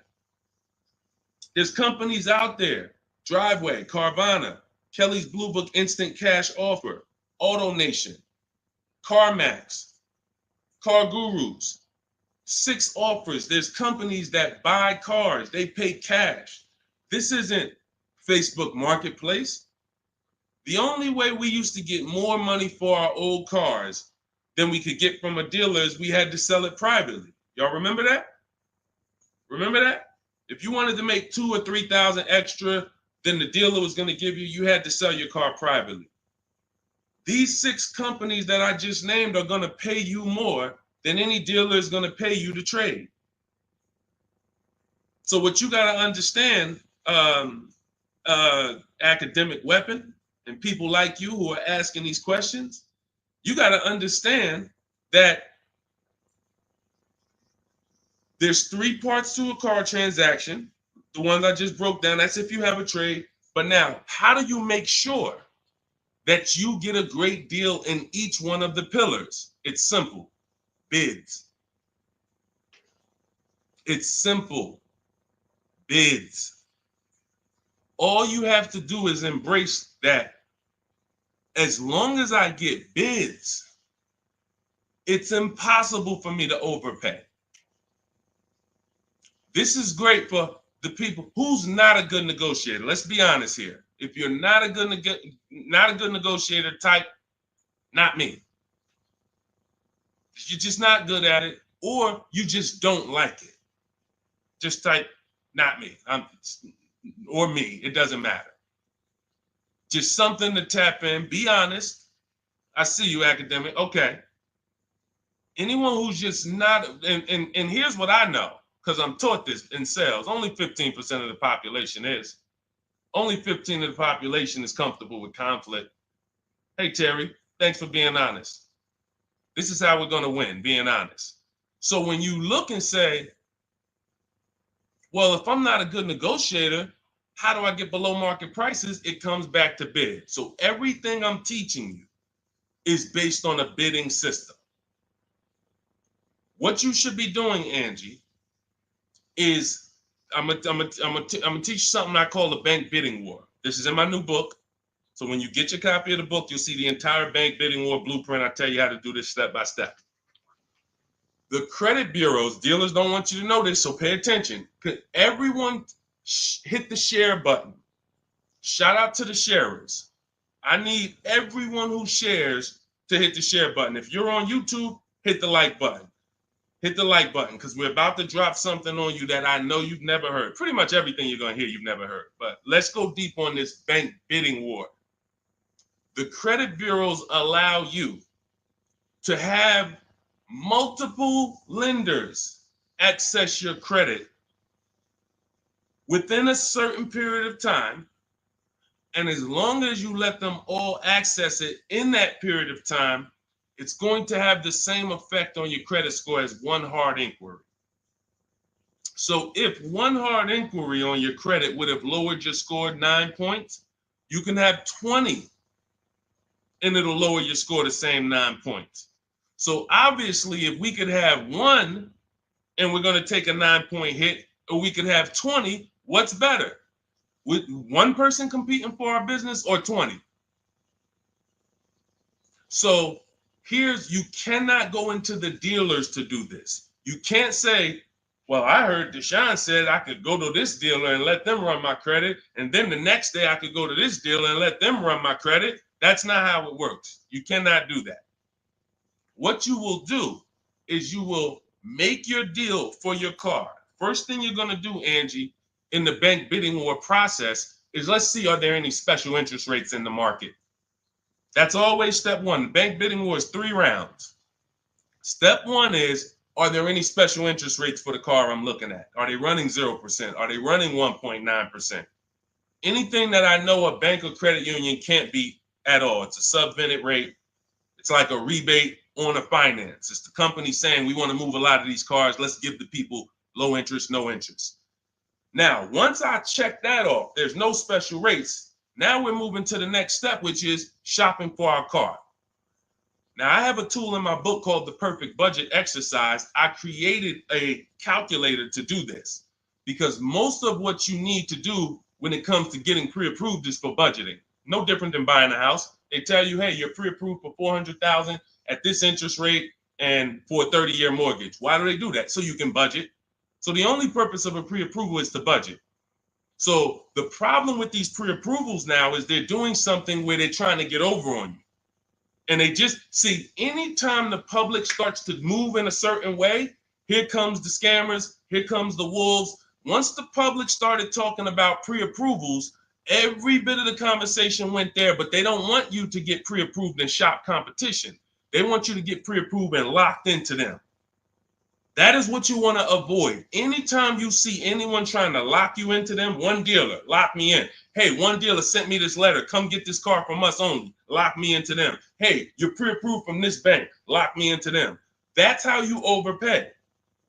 Because they don't want you shopping competition to find out that that offer from them is not the best offer. I don't care how good it sounds. It's not the best offer until we've seen 2 or 3 and 4 or 5 other offers. Then we realize, oh, that wasn't a good offer.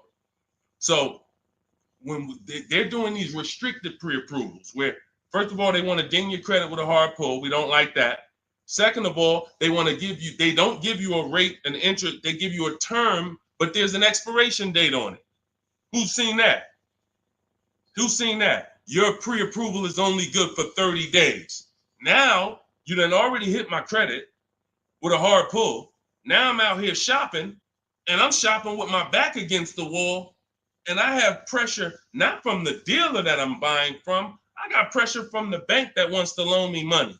Hurry up and find a car. If you don't find a car in 30 days, you got to come back and we got to hit your credit again. So what are you going to do when you're out there shopping and looking and you know your pre-approval expires in 2 days? You mess around and take something that you wouldn't have taken if you didn't have that deadline. So this is not what you want to do. This is not what you want to do. Hold on one second. Hold on. And I asked the people before when we did another stream, I said, hey, do you guys want me to do these quick skim over answers so we could get 20 questions answered in an hour, or do y'all want me to go deep on these subjects? And everybody said go deep on it. We like that. So that's the consensus. We don't do fluff answers here. This is car buying. This isn't, buying a pair of shoes. We go deep on answers. So we stay away from these because those were the games. These are the games these lenders are playing now. They don't want us shopping them. They don't want us shopping their competition. They're making a ton of money on interest, charging 7, 8, 9% interest, 10% interest to people who aren't shopping their competitors. We don't do that. What we're doing is we are going to, once we see that there's no special interest rate, we move into shopping for our vehicle. Now we're getting bids. Once we find the best offer on our vehicle, new car, used car, we lock it up with a deposit. We never take on the spot delivery. Type a $sign if you understand. Type a $sign if you've ever taken on the spot delivery from a car. You went in, signed the paperwork, same day, took it home. Type a $sign if you've done that. We don't want to do that anymore. I'm going to tell you why. On a finance, you don't have an opportunity to shop rates. You got to shop rates. From now on, you will be shopping rates. You're going to have 5, 10, 15 lenders compete to see who's going to give me the best rate. Because if I pay 7% on a $30,000 loan, but I could have got 5.29%. That's probably $1,500. That's probably, and we never go back and refinance. We just end up with a higher rate than we could have gotten. We wonder, we hope, hey, dang, I wonder if I got the best rate. This is what's going to eliminate that. So you're going to put the deposit down. Hey, I'll call you tomorrow. I'm going to go shop my lenders. And here's what we do that no one is teaching. We always let the dealer see if they can beat the rate. We do not only strictly go with our lenders. We don't have enough lenders to do that. If we had 20, 30, 40, 50 lenders that we were shopping, we got like, I show you how to reach out to about 5 in my book, but the dealer might have another 12, 13, 15. So we want all of these people competing. That way we guarantee we got the best rate. So what I want you doing, Angie, is I want you to not focus on one dealer's offer, one Nissan offer. No, that means nothing. You want to learn to separate your transactions. We've talked about the 3 pillars. You're going to bid each one out. And the best part about bidding is you can do it all online. You can do it all from home. 90% of what I'm telling you, 90% of how we buy cars and the people you're going to see, I'll introduce you to over the next hour. You see a lot of people who've learned from me.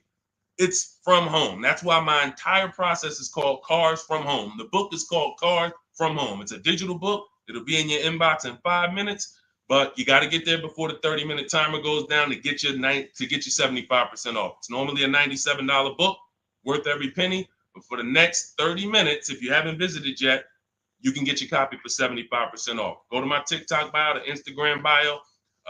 Don't miss it. You can come back to the broadcast. We'll be here.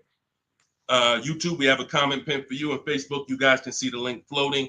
Get your 75% off. That way you have all of this stuff step by step for the rest of your life. And when things update, I update the book. So that's another reason I love a digital book, because things happen, things change, new websites come out, boom, I go right in, boom, boom, update it. I don't charge you. Hey, you bought my book 18 months ago, but here's version 2. Send another $32 to, no, I want people to win. If you want to win, you're going to win with me. That's it. I'm not looking to nickel and dime people. That book should be $500, but at the end of the day, I want people to win. We want to make it accessible for everybody. Go ahead, Dolan, shoot the next one in. Skinner, good to see you, my man. Always checking in. Always good when I see you. What's going on? Let me get this book. Go ahead, Angie. Use it and win. Use it and win. All right. What's up, Yo? Good to see you. How can I get your people to help me out? I'm trying to purchase a vehicle in the next 2 weeks. We have a Shop with Deshone program. It's been out. I shop with people all around the country. So I always say, get in where you fit in. Some people are do-it-yourself people. Anyone who's a do-it-yourself person, we have the master blueprint. It's step-by-step. There's different paths. So you're not reading a book on leasing, buying new cars, used cars, high mileage driving strategy. You're not reading all of that and then trying to see what I do. There's paths. I basically have it like the warp zone. If y'all ever played Mario, if you're on a lease path, I have links in the book to keep you on the lease path. You're not reading used car stuff if you're leasing. It's going to confuse you. So, but that's do it yourself. That's the blueprint. Some people are like, okay, I want to do it with you, Deshone. Can we work together? How can? Yeah, we have that too. And we have to. So I put the information out. There's no excuse. There's no excuse for you 2 years from now being on my live and saying, hey, I'm still trying to figure out the car buying process. There's no excuse. You got a 14-year veteran here who nobody in the industry can control me because I don't work for a dealership. So I tell you everything that I do to buy cars below market value, lease cars below market value. All the people that you see, you guys know, if you've been on any of my streams, you know we share 10, 15 people an episode sometimes who are reporting their deals. So at the end of the day, you get in where you fit in. Get in where you fit in, but find a place to get in. I don't care if you watch all my free videos on social media. Now, once you get my book or you work with me, you can stop watching those videos. There's no point in you watching my videos warning people when you're inside with me and you got my blueprints. So it's just about getting where you fit in. That's all. Go ahead, Dolan. All that information was Shop with Deshone. That's all in my bio. That's all in, any of my bios too. So what are the 6 companies to sell your car to? Great question. Make notes. CarMax, Driveway, Carvana, Kelly's Blue Book Instant Cash Offer. Do not use the Kelly Blue Book algorithm site where you just put your year, make, model in, boom. Your vehicle's worth $18,000. Do not use that. That is worthless. The only thing that matters is cash offers. That's all that matters. These are people who literally, they either send an inspector to see the car, or you go to a local spot, have the car inspected, they go and they cut you a check. Like it's like that. They don't negotiate. Sometimes Kelly Blue Book will patch you into a dealer and they'll say, hey, I might be able to pay more if I see it. We don't usually fall for that. We want strictly, hey, there's no used car manager in this world in this country who can't put a number on a car sight unseen. Like literally seeing it, that car is worth about this. That's what they do all day long. Look at cars in auction, make offers, make offers, make offers. So all of this stuff can be done online. And these are the people who pay more than, see, you're not going to, once you use this process, you're getting bids. Remember that. So if you're like, hey, I'm looking for a 2019 Honda Accord, I'm going to show you how to see the entire market. Because the problem is, there's another guy at the gym, because people know me locally, a couple people know what I do, and they'll come up to me, hey, I'm looking at this car. I'm like, look, I don't do this. I don't do this. I don't care how close you are to me. Like, I don't do this anymore. But, you get the same information. We've laid out the path. But he showed me, I just saw this car, though. I was looking at it. I said, there's probably 50 of those cars within 100 miles. There's definitely 50 within 300 miles. So the whole idea, remember, you have to know the goal of the person trying to sell you something. It's to lock you in to them. They want you to think this is the only one. This is the only offer. No, there's cars are cookie cutter. If y'all ever see these new cars come off the truck, you'll understand. Oh, they sent 4 of those black ones. There's 4. These cars are cookie cutter. And all of these dealerships are competing. So when we start bidding and getting bids and we find the lowest price car in the market, we get the lowest offer on a lease, on a finance. I have all of this in my book. We do this by email. With a used car, we go on the marketplaces. We go on, it's like shopping on Amazon or BestBuy.com or Walmart. We're going to all the marketplaces for used cars, and we're just screening it down.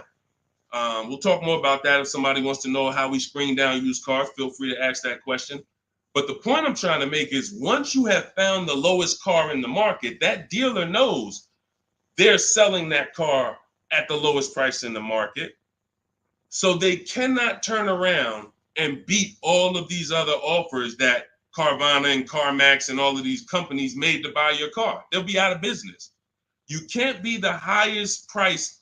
You can't pay the highest price to buy people's cars and then pay the lowest and then sell your car for the lowest price. You're just not going to make any money. So what we do is we find the person who wants to buy our car for the highest price. That's step 2 in my books, the equity assessment process. Those 6 companies that I named. We do this with leases too. We sell leases too.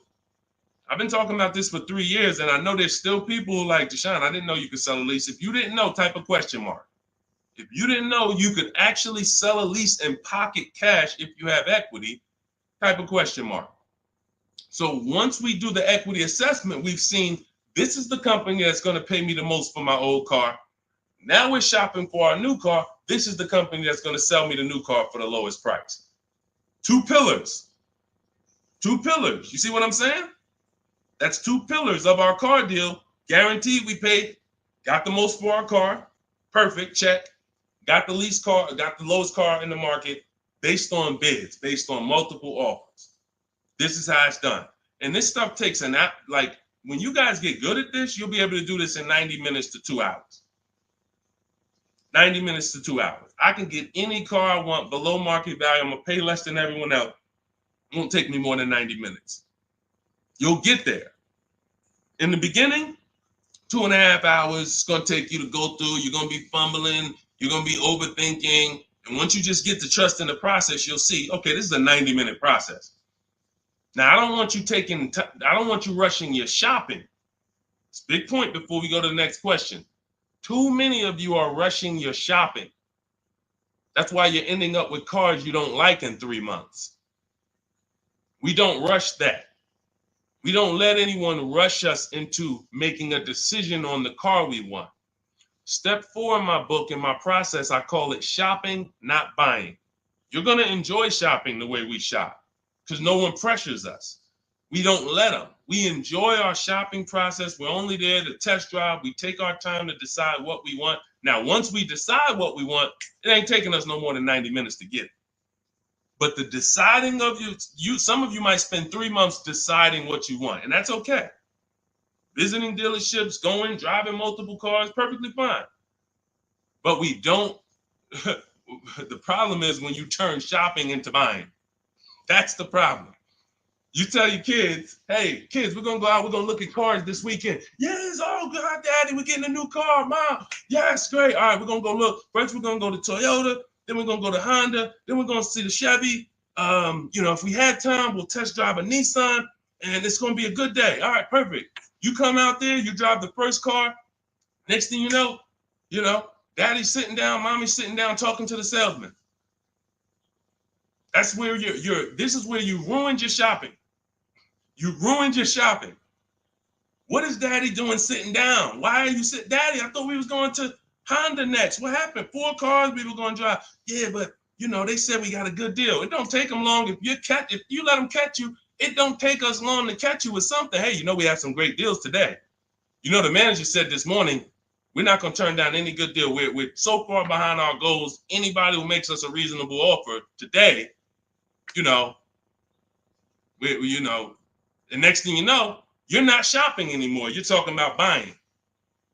Y'all see the difference? Type locked in if that makes sense. That's why we had a specific step in our process. It's step 4. It's called shopping, not buying. Shopping is deciding what you want. Buying is coming home, getting multiple offers on what you want. And we don't mix those two. This is how you enjoy the process. This is how you wake up in 6 months and you still love the car because you took enough time to make your decision and you didn't let anyone rush you. We're not gonna let anyone rush you if you're doing this my way. Go ahead, Dolan. Roll the next one. But yeah, get those 6 companies. Get your equity assessment done. What's up, Terrell? Good to see you. Deshone, I sent out the initial contact template to the dealerships, and a lot of them are trying to get me to come in. That's why we had scripts. Listen, here's what I say to people that I work with. Whether it's most of the time this is people I'm working with in my coaching program here's what I say. I tell you up front, 80% of dealers are overpriced.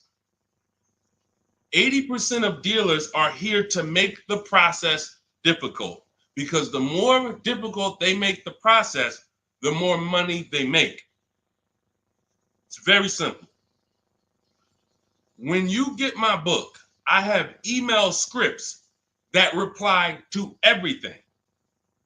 For example, Terrell, when you open up the script for the initial replies, you'll see when they say, hey, when can you come in? We copy and paste. Actually, I'm going to be doing my entire process online. Do you have a car that I'm interested in? Do you have a match? Every script ends with a question. Whenever you are emailing a dealer, it should always end with a question. Somebody said, how much is the book? It's normally $97. If you go to my TikTok bio before the actual 30-minute timer gets to 0, you can get it for 75% off. So it'll be $24. So everyone who's visited that site already, if that timer started, it's going. So once it gets to 0, the price is $97. That's just our welcome offer for our new people. And you have a link in the YouTube comments as well as Facebook floating. You guys can see it. Instagram bio. Go activate your 75% off. It'll be in your inbox in a minute. But that's the whole thing. So let me read the rest of your question to see if it was something different. And a lot of them are trying to get me to come in and talk to them and test drive. What to do next? Resend another template. Well, there you go. No, you don't resend another template. We actually use the scripts. See, the reason why I know everything they're going to say is because those are templates too.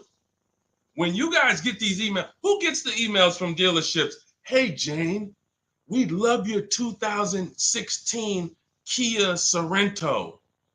We have a customer looking for that. My used car manager just said he needs that vehicle. Who's gotten that? Who's gotten those emails? Type me. Type me if you gotten it. Hey, I can get you out of good news.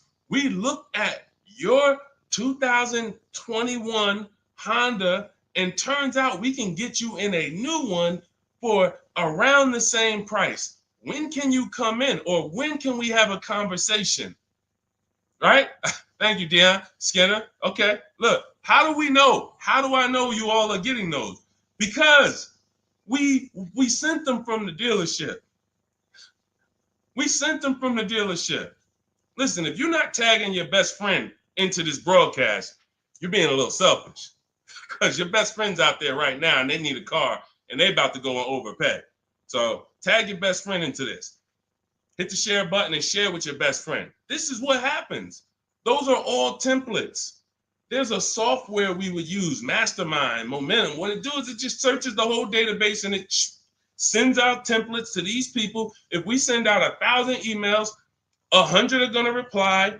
It's going to lead to this many appointments. Those are all templates. That's not custom stuff. Those letters aren't, oh, they took the time to send me a letter. So it was easy for me to prepare the counter scripts because I know everything they're going to say. When can you come in? Can we have a phone call? You know, it'd be a lot easier. All the stuff is there. That's why there's 3 different sets of scripts in my book. And there's no other book that does this. Quite honestly, there's never been a book that I've seen that actually has links to videos, actually has links to documents with scripts that you copy and paste. That's why I said, when I tell you the book should be $500, it should be. And then it would be, I'm only going to sell it to the people who really, really value their money. And they would. And they'd be like, Deshone, this was an expensive book, but I tell you what, this book saved me more money than probably any book I ever bought. But again, that's not God's plan. God said, listen, make it affordable, son. The people who are going to get it, they don't have no excuse. They have no excuse now. If the book was $500, you could, man, I really would get the book, but I don't want to lose $500. Book's $24 if you get there before the timer. So the point is, Terrell, use the scripts, follow the process, realize it's a new process for you, but everything's accounted for. Everything in the process is accounted for. Just use your scripts. Everything they say, copy and paste, and keep the conversation moving on your terms. And don't try to turn an 80% dealer to a 20% dealer. They're not going to be that. They're doing what they're supposed to do. Let them eliminate themselves. Usually, if a dealer's going to make it hard, there's a reason. God, we use a strategy for leases and new cars called the 25 to 5. We connect with 25 dealers online in 20 minutes. Then we send this initial contact template that Terrell sent. That's going to give us 25 dealers' inventories we're shopping from. So we never have to worry about, hey, you know, I don't really have that car, but maybe I could get it. You're shopping with one dealer, you're shopping from one inventory. Whatever they got, that's all we got. No, we're shopping from 25 dealers' inventory. So now out of the 25, we're looking to get 5 to 7 quotes, 5 to 7 offers. You're going to see they're going to be $150 a month to $200 a month apart, minimum. That's just how it is. And that's when you prove to yourself, holy crap, I see how different these dealers are. It's not close. It's not like, hey, I got 5 offers. This one was $605. This one was $590. This one was $580. This one was $570. Heck no. This one was $620. This one was $550. This one was $475. This one was $450. That's how far apart they are.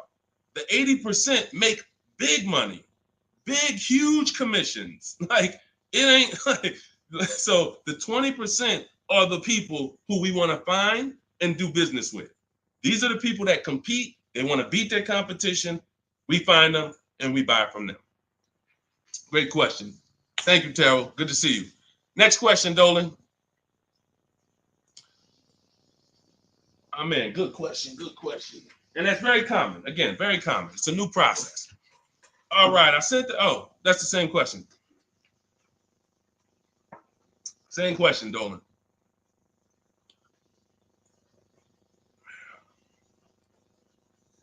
What's up, Jaden? Buying my first used car this year. All right, putting $10,000 down with fair credit and a trade in worth $1,000. How do I maximize for the best car possible? First thing we want to decide is, should we be buying or leasing? This is very important.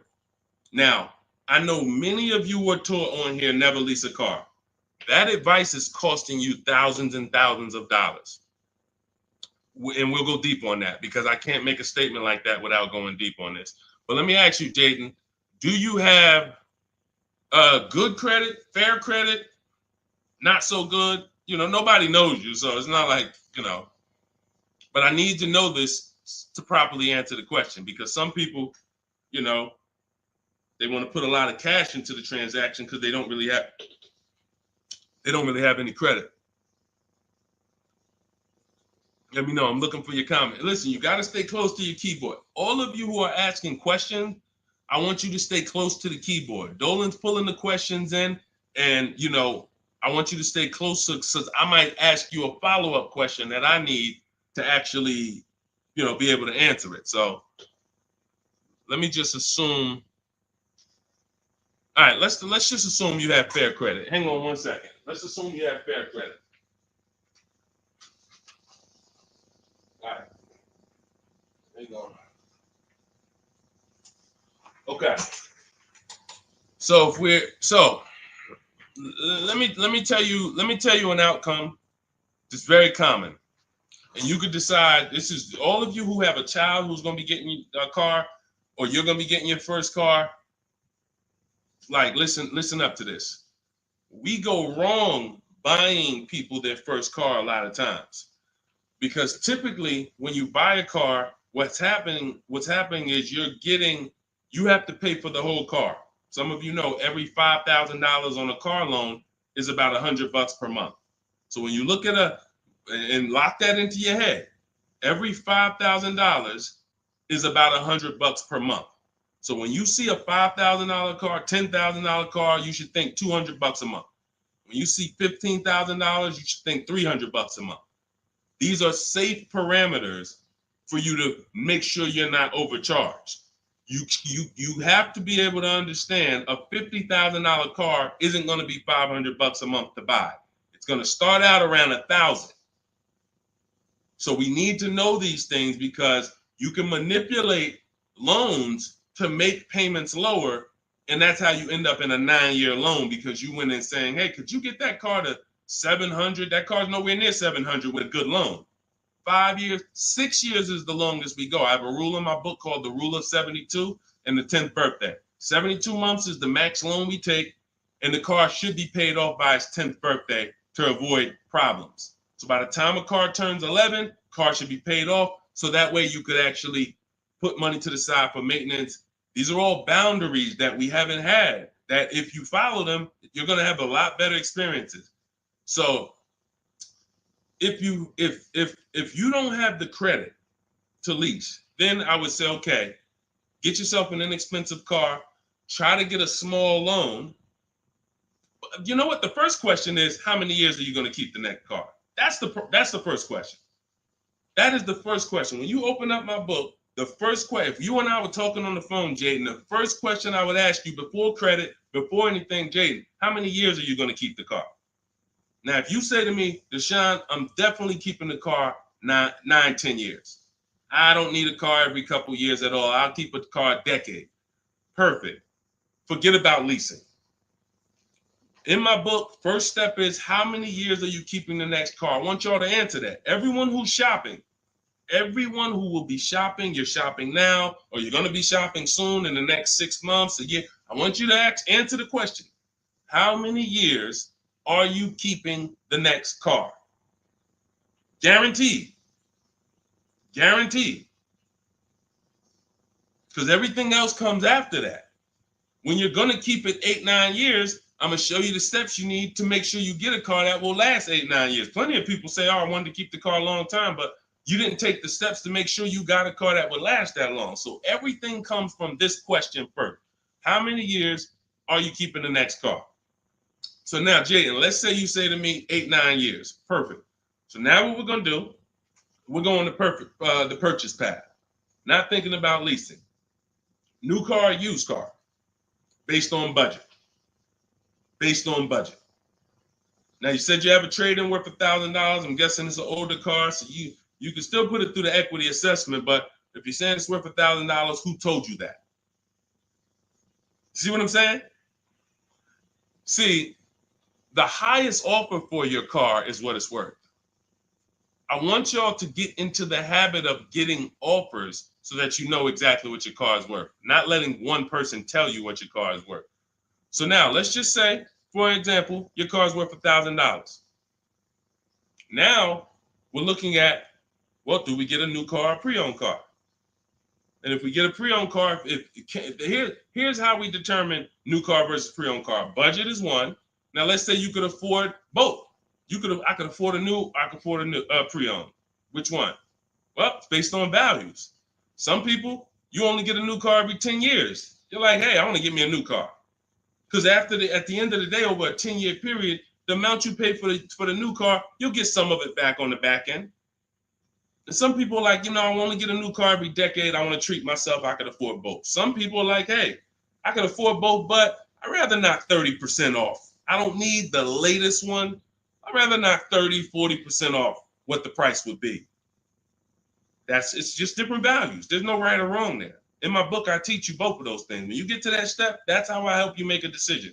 So sounds like, I would need more information. That's why I'm asking you, because I don't teach a one size fits all thing.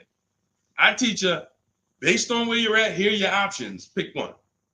Now, when it comes to buying versus leasing, oh yeah, one size fits all. Anybody on here who is not keeping their cars 8 years and you're buying them, you're losing thousands of dollars. You're just losing thousands of dollars. You can't compare. Like, look at somebody like Safrina. I use Safrina's deal. Oh, that's Teddy. Look at Teddy. That's a luxury car. Let's take a luxury car. Teddy got a $73,000 BMW. $73,000 BMW. He's paying $856 a month. He's not keeping it 8 years. He knows the 8-year rule. He said, okay, if I'm not keeping my cars 8 years, I'm going to shop for a below market lease. He uses our bidding system. He gets multiple offers. He said the highest offer during the process was $1,123 a month. That was his highest offer. He's paying $856. When I tell y'all, if you don't have a system to reveal the 80% dealers who are overcharging people, you're buying from one of them. You're buying from one of them. They do business. It's not like these guys are going out of business. You're buying from one of them. And you see, but Deshone, they told me this was the best deal that they could, this was their best offer. It was their best offer. It wasn't their competition 20 miles away's best offer. It wasn't that small dealer that's 45 minutes away that doesn't get the traffic that this city dealer gets, that once they see your information and they say, wait, hold on, we don't get the opportunities they get where they could just charge people and then they keep coming back. We only see, 3 people a day sometime. Boom, okay. Listen, we're gonna beat their we're gonna beat them, and we're gonna have our license plate in their market. This is what you can't see that when you're in a dealership trying to make a deal, negotiate with them. So this is what you prove to yourself. The 80% dealers charge tons of money before, and they won't go below a certain price. They might take off $3,000. I ain't going no lower. That's it. You don't want the car? Next. See you later. Listen, sorry, I'm not selling a car for less than that. They have a minimum threshold, a maximum amount. We ain't taking less than this for our car. Their competition, they'll go 3,000 less than that. Got to get them. So now let's go back to the leasing versus buying scene. When you look at this and you look at Teddy, you can see, can you take that comment down, Dolan? Matter of fact, I got it. Look at Teddy. So $829 a month, he's paying $856. Now, $73,000 vehicle, that vehicle on a 5-year loan, every $5,000 is about $100 a month. That vehicle should cost $1,500 a month. Even if he got a huge discount, let's say he got 15 grand off. Somehow, magically, he got a ridiculous discount. Instead of 73, he pays 60. $1,200 a month, 5 years.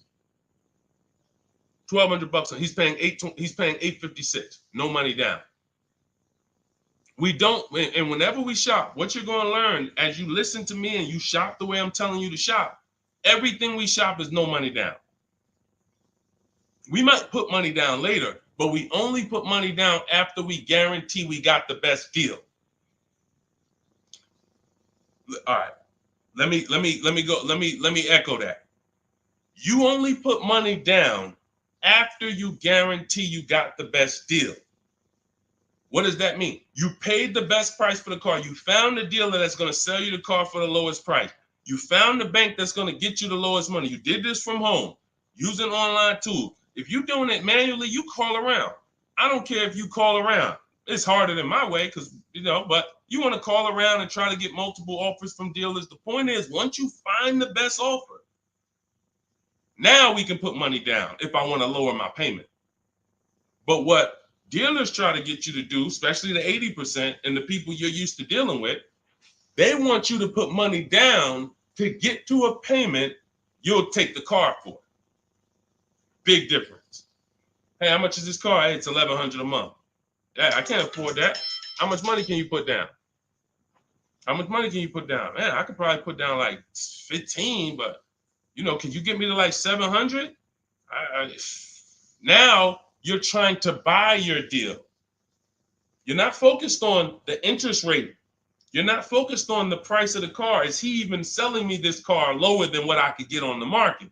You're trying to buy your deal, which is why the 80% dealers, here's what the 80% dealers make tons of money doing, making you think you want. And all I want you to understand is this is simple, easy. That's hard. Once you step in, start doing this like Teddy, once you start doing this like Danielle, look, like Ansley, look, like Jen, all of these people get below market deals from home. Once you start doing it like this, you'll realize this is the easy way. At home, at work, man, I just bought a car. How you buy a car? I ain't even see you spending all this time in dealerships. Look at all these offers in my email. Look, this offer, this offer, this offer, this offer. Yep, just the one. I just locked it up, saving me $7,000. You'll never go back. You'll never go back to the old way. You have to learn cars from home. All the money is over. All the overspending happens inside dealerships, which is why we never do it. Go ahead, Dolan.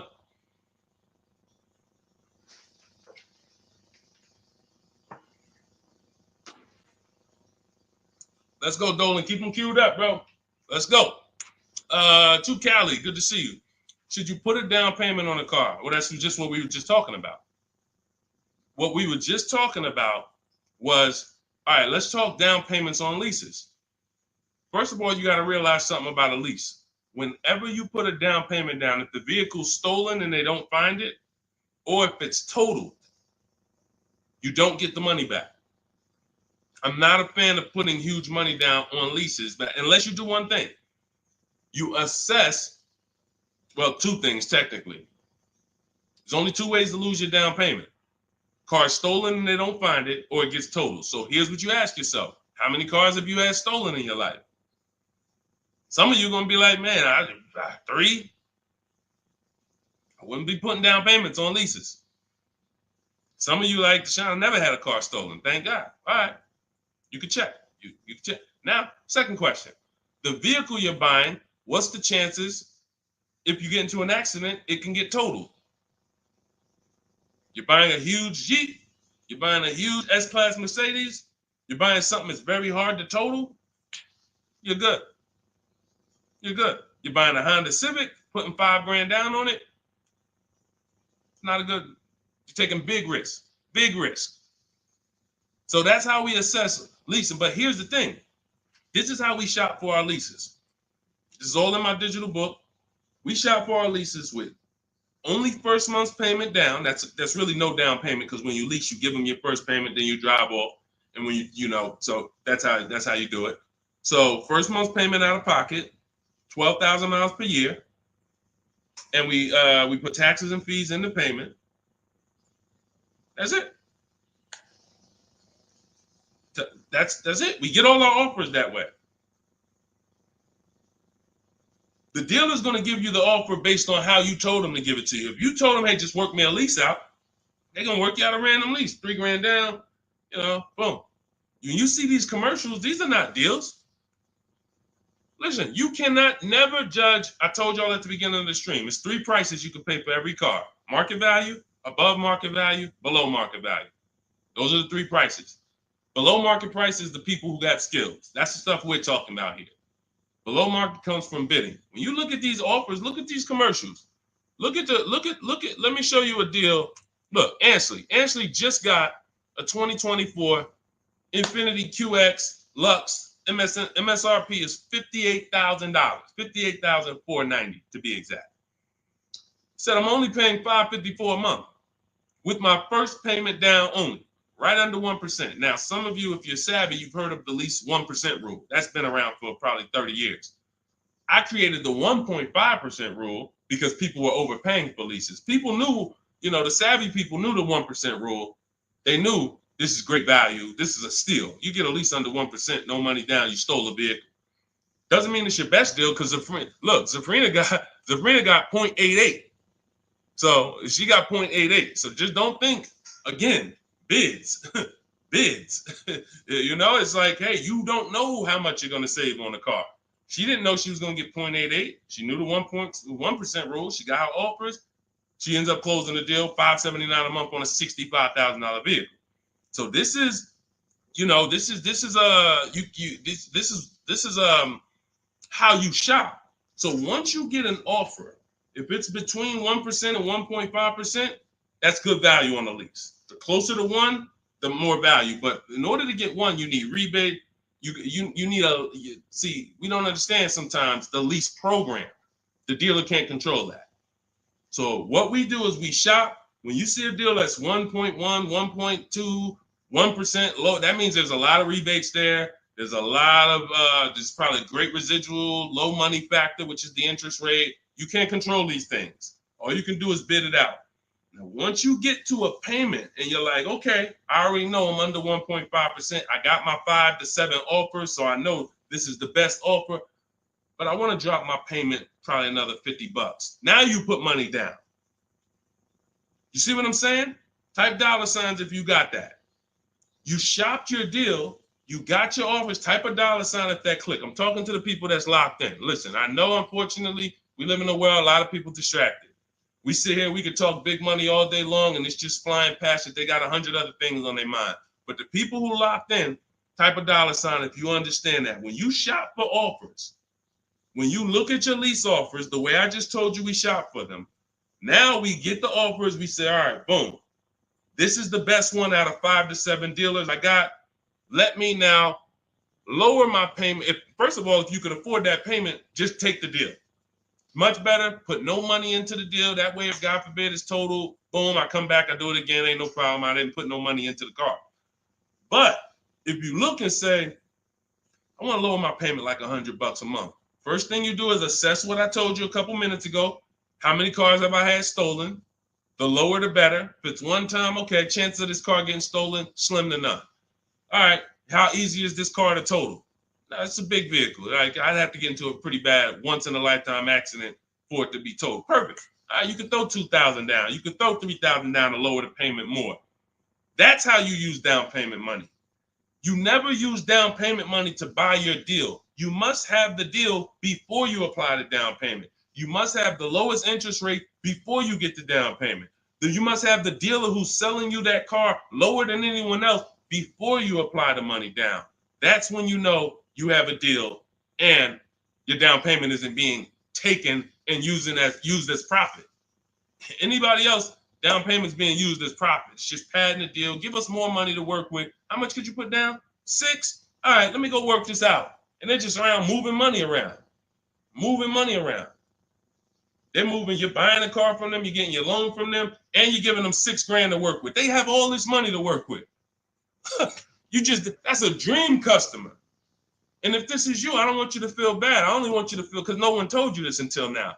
I only want you to feel bad if you keep repeating it, because you got no one else to blame. Right now, you have the opportunity to change everything and focus on what I'm teaching you. So no one can do this to you. But the dream customer comes in, got a car to trade, wants to buy a car, needs a loan, How much could you put down? I'd probably put down like 3,000. That's 4 things you just gave him to work with. I got money in your loan I can move around. I got money in your old car that you want to sell to me, trade. All right, I could use that. Got some margin there. Then in the car you want to buy, I got some margin there. Then I got your down payment money that I got margin. I'm just about to let me manipulate a couple things and here. That's what we don't want to do. All right? That's why we separate the transactions. This stream, if you get the 3 pillars of great car deals, separating your transactions, bidding them out, this can never happen to you. None of this stuff could ever happen to you. Okay? Everything we're going over is in my new digital book. It's called Cars from Home, 7 Steps to Saving Time, Money, and Avoiding Dealerships. This teaches everything step by step, how to get below market leases, below market purchases, new cars, used cars, high mileage driving strategies. Some of you who are driving over 18,000 miles a year, you can't do some of this stuff is not, you need custom advice. See, again, I don't do one size fits all. You can't be an 18,000, 20,000, 30,000 mile a year driver and think you can actually use the same loan structures and all of that as a normal person. You're depreciating your car faster than them. So all of this is in my blueprint. It's in my new book. Get your copy for 75% off in my TikTok bio, in my Instagram bio, or we have a link in the comments for you on YouTube, and we have a floating link on Facebook for you guys. But if that timer hits 0, it's $97.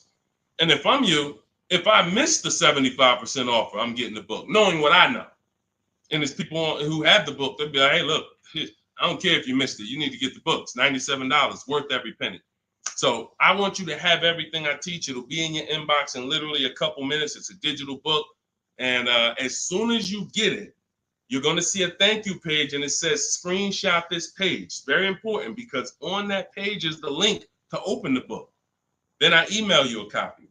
Also on that page is the link to my support team, just in case you type your email wrong. Our system is great. We send out lots of books. It works every time. But if you mistyped your email, then you're not going to see the book. So make sure you have my support team's email. So if you don't see that book in 5-10 minutes, email my team, hey, and they'll get you the book right away. All right. Thank you, Skinner. Yeah, nobody ever broke it down like that. I'm glad. That's what I'm here for. That's what I'm here for. I only want to pay first month's payment, and that's it out of pocket. That's 90% of our people, Skinner. 90% of our people. Hold on, I'm gonna get to Hideout PA. You got the next question. Hold on. But look, 90% of our people, look, India, look, $365 a month, no money down. That's first payment only. Look, Melissa, look, got her hybrid Honda Pilot 2025, $597 a month. She made $12,000 on her equity assessment, sold her car. So $597, I'm trying to see an MSRP, almost 50 grand.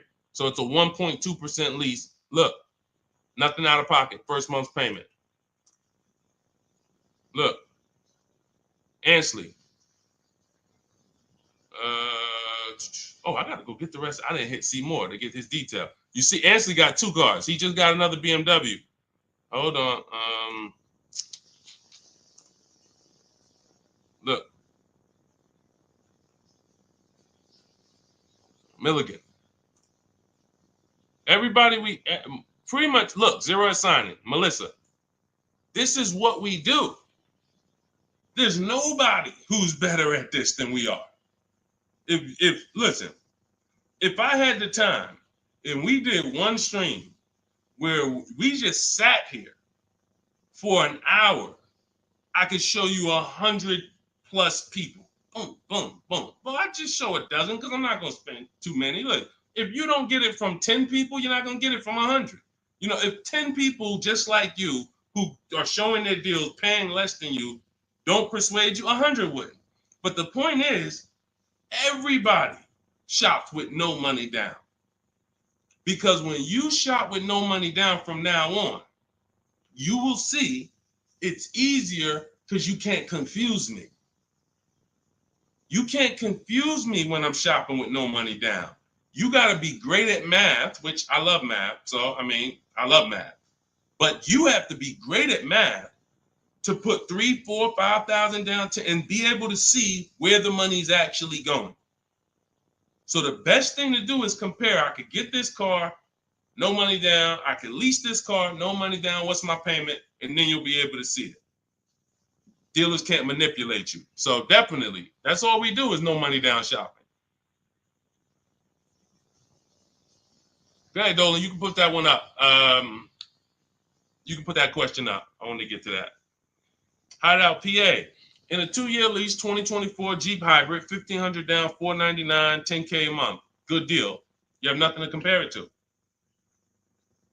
You have nothing to compare it to. And this is what I don't like. Listen, I'm not the one who tells people you got a bad deal. The only time I would tell somebody they got a bad deal is if they broke the 1.5% rule. So if you take no money down and you divide your monthly payment into the MSRP, if you were over 1.5%, there's no value in leasing that vehicle. You're paying too much for a car you're giving back in a couple months. So, hold on. Sorry. Yeah. So, sorry. So, but when I look at your deal, the reason why I hate this is because you've already gotten the car and you're driving around and you don't even know you got a good deal. You're wondering if you got a good deal. That's very disempowering. It's a very disempowering position to be in. But had you gotten 4 other offers, you wouldn't have to ask me that. And what I want you to do is change that, because frankly, I would bet $1,000 that if I said to you, you think I can find that car for less than what you paid? Bet me some money. Would you bet me $1,000 that I can't find that exact same car you got for a lot less money? Would you take the bet? You'd probably be like, nah, I don't want to take that bet. I don't want that for you. I don't want that for you. I don't want that for any of you. Driving cars, and if God forbid you see Deshone the Auto Advisor one day and you're like, and I'm like, hey, yeah, you just got the car? Okay, great. If you don't feel like, hey, listen, I got 5 offers from these dealerships, and the one I picked, they were so much less than everyone else. See, I know you use what we're talking about. I know the people I run into that use what we talk about. They come up, the first thing they're doing is saying who made them the best offer. They're saying, hey, the dealer couldn't beat the rate I got from the credit union. I know you're using what we teach. They're like, yo, I had to go 150 miles to pick it up in the next state because they made me the best offer. I know you're using what we teach. That's when I know. When you come in and ask, hey, what you think about this deal? We have nothing to compare it to. So we look at something like, let's just take an average deal. Let's take an average deal. Let's take a big money savings. Let's always use Sean for an example. Because what you're trying to do when you're not getting bids the old way is you're actually feeling for the bottom, and you're hoping, I hope this price that I paid was the bottom. Shout out to the people running the likes up on TikTok. Every time y'all hear something y'all like, just keep tapping the screen for like, spend 10 seconds just, man, you know what? This dude is going in over here. Just spend 10 seconds. Every time you hear something you like, tapping the screen. Shout out to y'all running the likes up. But when you look at, hey, look, I lost my train of thought. What was I talking about? I don't even know.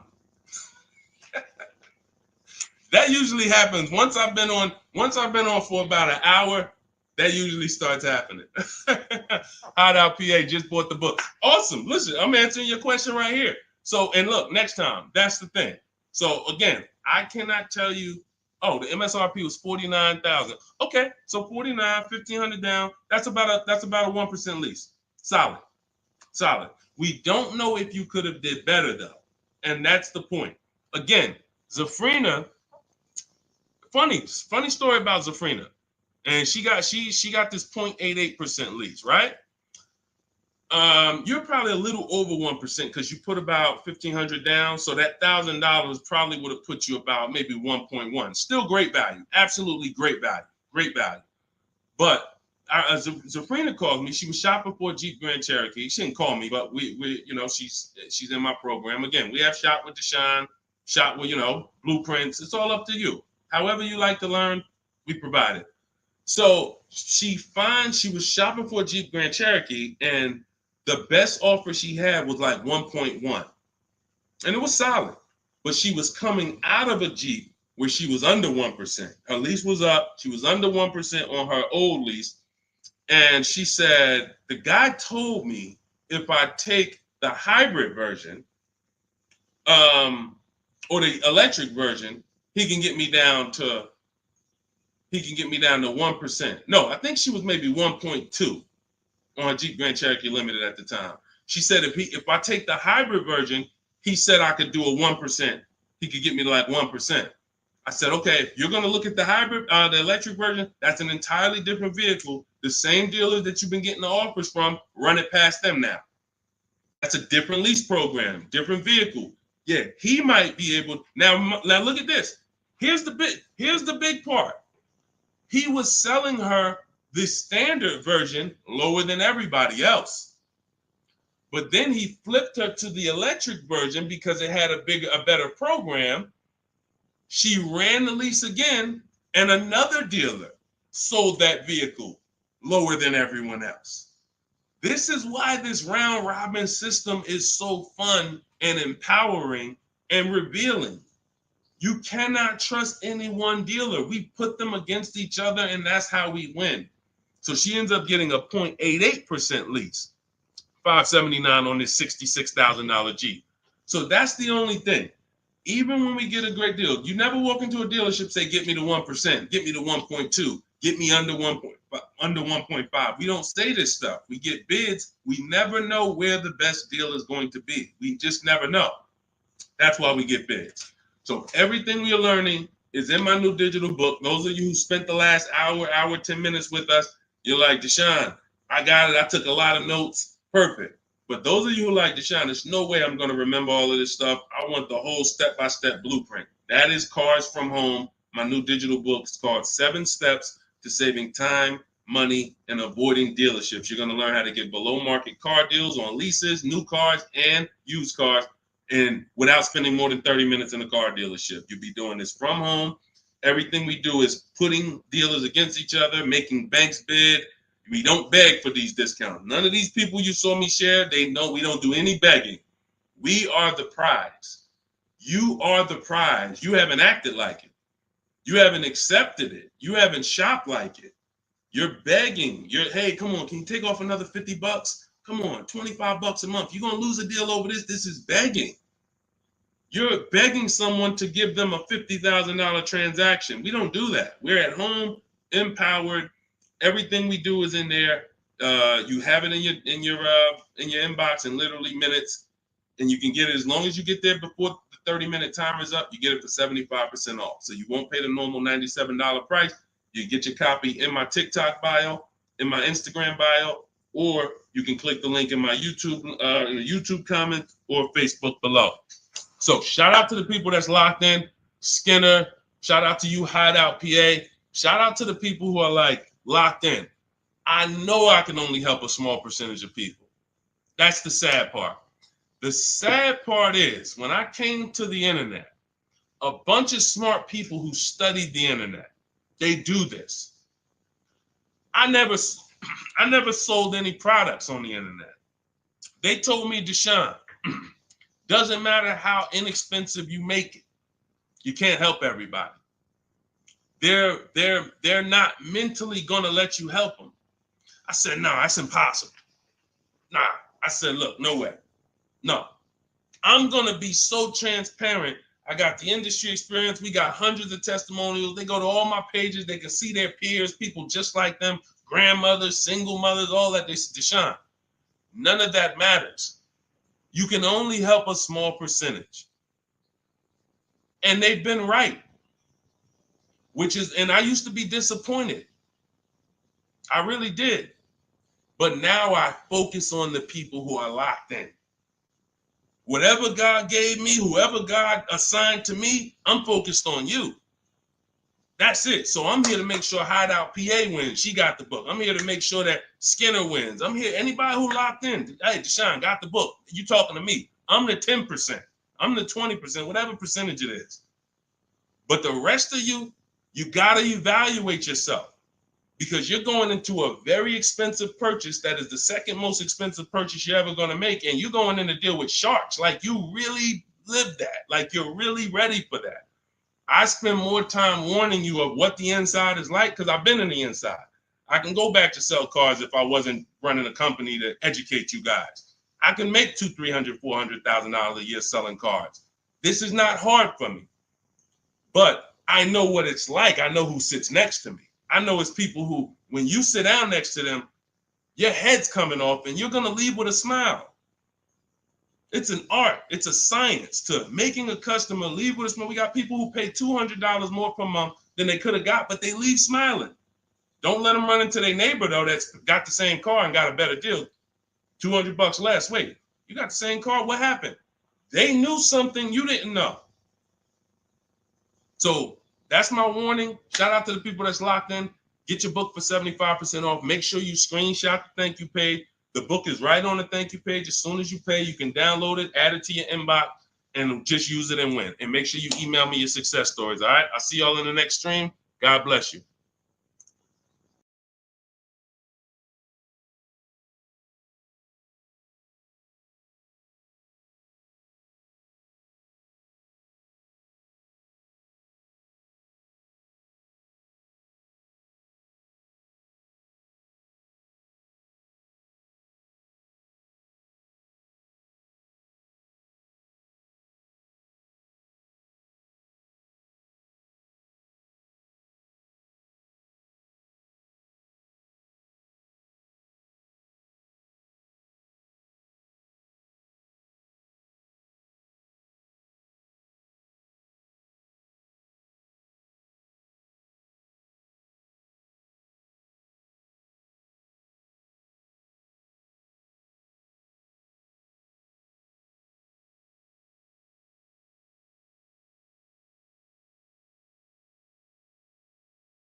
And answers. Welcome to Car Shopping Questions and Answers. We're about to go very deep to make sure that you get the answers you need when it comes to buying or leasing your next vehicle. And we want you to have below market strategies. You can't pay market value and you can't pay above market value.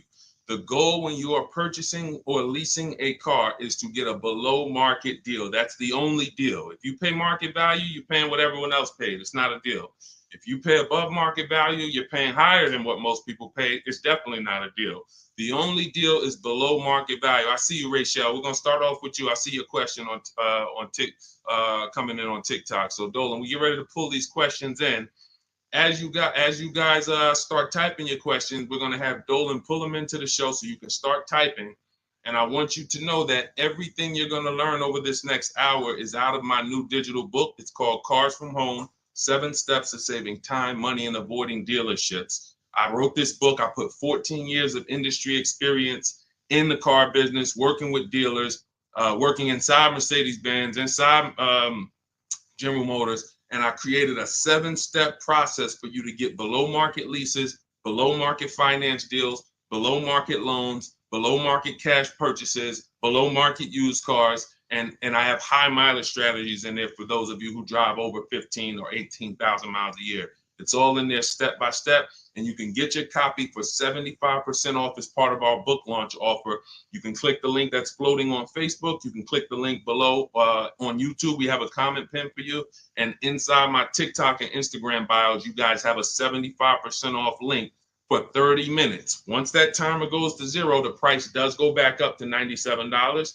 It's still worth it at $97, but I'd rather you save the 75% off the total price so you have even more value. So get your copy immediately. Don't let it go down to 0 before you get your copy, all right?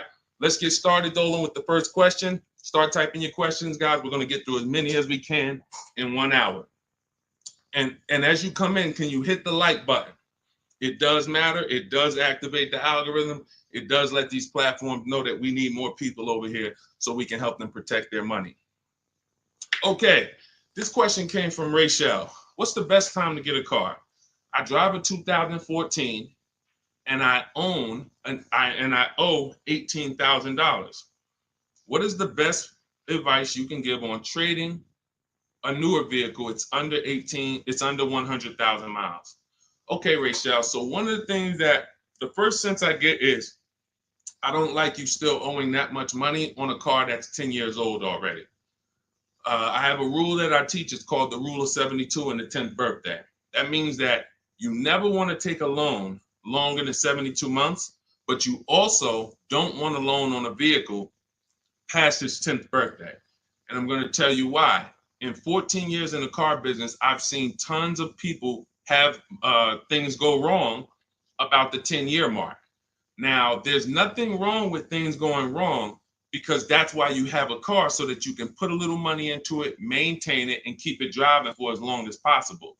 The problem is when you have a loan on that car, now what you're doing is you're repairing the car while you're making, hold on. I had to turn the Bluetooth off. Okay, so the problem is you're repairing that car while you're making payments on it. I call these the four expenses. The four expenses for a car are what you pay for it every month, if you have a loan, what you pay for gas, what you pay to repair it, and then what you pay to maintain it. Maintaining is oil changes, brake fluid changes, tire rotations, new tires. These are, replacing brakes. These are maintaining it. Repairing it is if something breaks on the car. And it's that I call that the fourth expense. That's what most people are not ready for. And what I see is if you have a loan past the 10th year, you're getting hit with you're getting hit with all four expenses.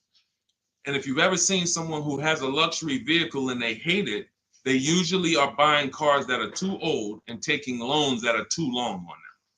Because you'll see they hate the vehicle because BMW, you got your BMW, you go drop it off, they tell you, hey, you need brakes, that's maintenance. Then, hey, your navigation system or your electric system is messing up, that's $2,000. And then, you still had to put premium gas in the car, so you could leave out of there, it costs $5,000 in 1 month. And people be like, man, I hate this car. But the car is not the problem. The problem is you took a loan on a car that was too old, and you took a loan that was too long. That's why I created the rule of 72 and the 10th birthday. No loans longer than 72 months, and then your car needs to be paid off by the 10th birthday. Now, what happens if you look at the car you want and you can't afford that payment for 6 years? That means you can't afford that car. That doesn't mean stretch the loan out to 7 years or 8 years so that you can try to afford it. Right now, we could all go and we can look at a $700,000 house. Maybe most of us can't afford the mortgage on that, but if we stretch the mortgage out to 50 years, then maybe we can afford the mortgage on it. Doesn't mean it's a good financial decision.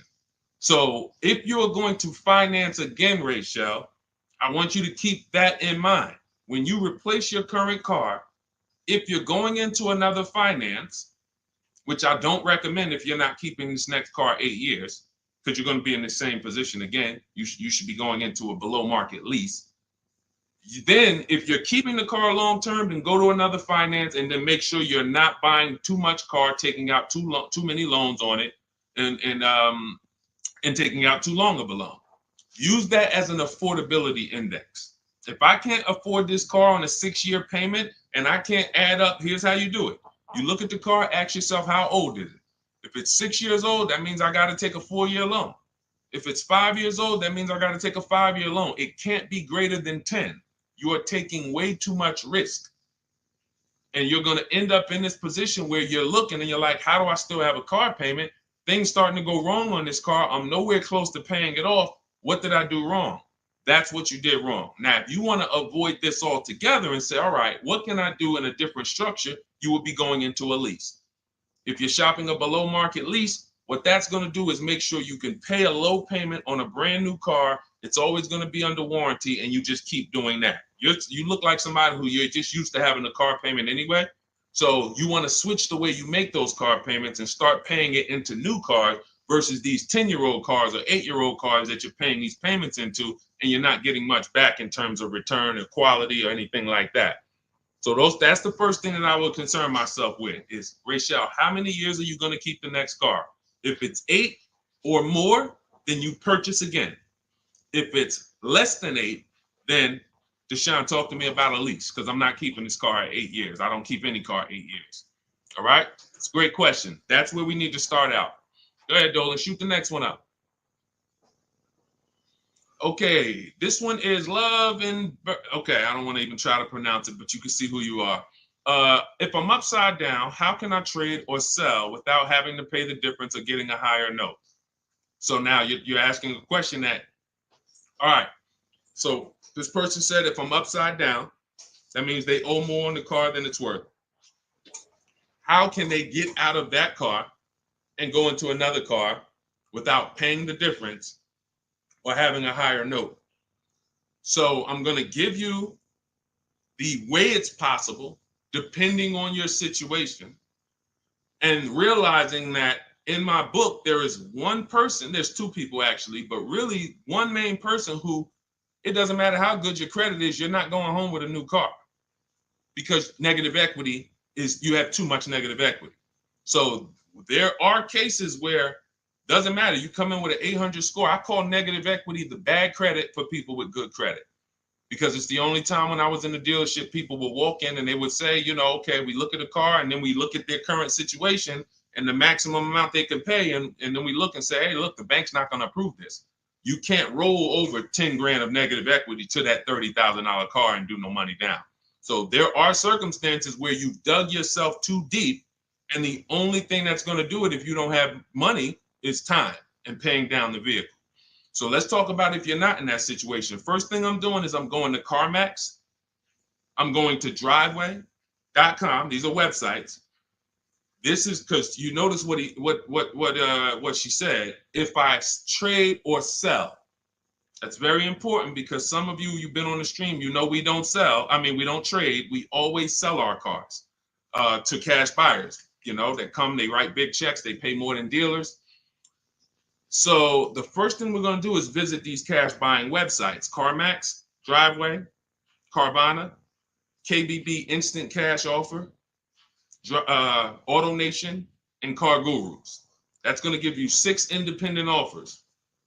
Now, once you get those 6 offers, that's going to tell you how much negative equity you have based on your payoff. You need to call your bank and ask them, how much is my payoff? That's the amount you owe. Don't look at your statement. Call your bank, make the phone call, and find out your payoff. Now, you look at what your payoff is, and you look at what your highest offer is. If your highest offer is the same as the payoff, you're break even. If your highest offer is 20, but your payoff is 15, that means you got 5,000 of equity. If your highest offer is 10 and your payoff is 15, you got 5,000 negative equity. So now the best thing to do is what I call pay the difference. Because when you pay the difference, now you can go into your next transaction and you can do a clean transaction. Clean transaction. So whatever deal you get on your next car, it's clean. You're not bringing any baggage over. You can shop multiple offers. There's no limits. But if you can't pay the difference, now you have to do what we don't like doing, which is trade. And there's going to be a ton of people with negative equity, because a lot of people bought cars that were overpriced from 2020 to 2022. You know, we were trying to warn people to lease, to ride out the market, buy inexpensive pre-owned cars to ride out the market, or, you know, keep their current car and not shop if they didn't have to ride out the market. Some people didn't take that advice, and they went and they overpaid because they had no shopping strategy. And now they're going to be 15 grand negative equity trying to get another car. So if you can't transfer, you know, there's limits to what you can transfer. If you can do what we teach and you actually can shop the market the way we teach, you might get a deal like this. Let me show, this is Milligan's deal. She just made this deal a couple days ago.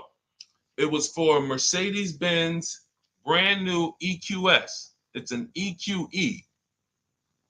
It was a $79,000 vehicle. Using our shop from home strategy, she never left the house to get this discount. She went from $79,000 to $51,000 on a brand new vehicle. And if you're on Instagram or if you're on YouTube, you guys can see this. So we can't share the entire versions on Facebook and on TikTok. But if you like, anybody who wants to see, okay, I want to see these things that Deshone is, you can go right to our YouTube page, Deshone the Auto Advisor. And you go right to Instagram and you'll see the actual documents. This is her deal. She's posted up $79,000, $51,000. Why is this so important? Because when the bank goes to lend on this vehicle she bought, they're lending based on the fact the MSRP is 79. So the banks will usually lend up to 20% more of the MSRP if you have good credit. So 79, the max they'll lend is another 20% of that. So let's say, $96,000 is the max they're going to lend on a $79,000 car. So let's just say you have 15,000 negative equity. Now, you don't know how to shop. You don't get the same discounts we're getting. You don't have that same thing. You can't slap all of that negative equity on and your taxes and your fees because you're going to blow out the loan to value ratios. The bank's not going to approve it. But when you find a car that has specific rebate, and we don't know this, she didn't know she was going to save $25,000 off this vehicle. What is that? Almost $30,000 off this vehicle. She didn't know that. She just said, I like this vehicle. Deshone, I'm going to use these shopping strategies, same strategies you'll have in my book. It'll literally be in your inbox in minutes. Same strategies we've used to help people do this all around the country. Now, all right, I saved almost 30 grand. Now I can bring my negative equity of 15 grand over to this vehicle, bury it, and I'm okay. So it's very important. The more negative equity you have, you are targeting a vehicle, or you're trying to find a vehicle where you can get such a big discount, you can transfer that over, go from a non-quality vehicle usually to a quality vehicle, because you're already in a vehicle that's not worth what you owe. That's important to understand. You're already in a vehicle that's not worth what you owe. The key is to getting that into a vehicle you're going to enjoy, and at least a vehicle that is safe and quality, and preferably you're leasing.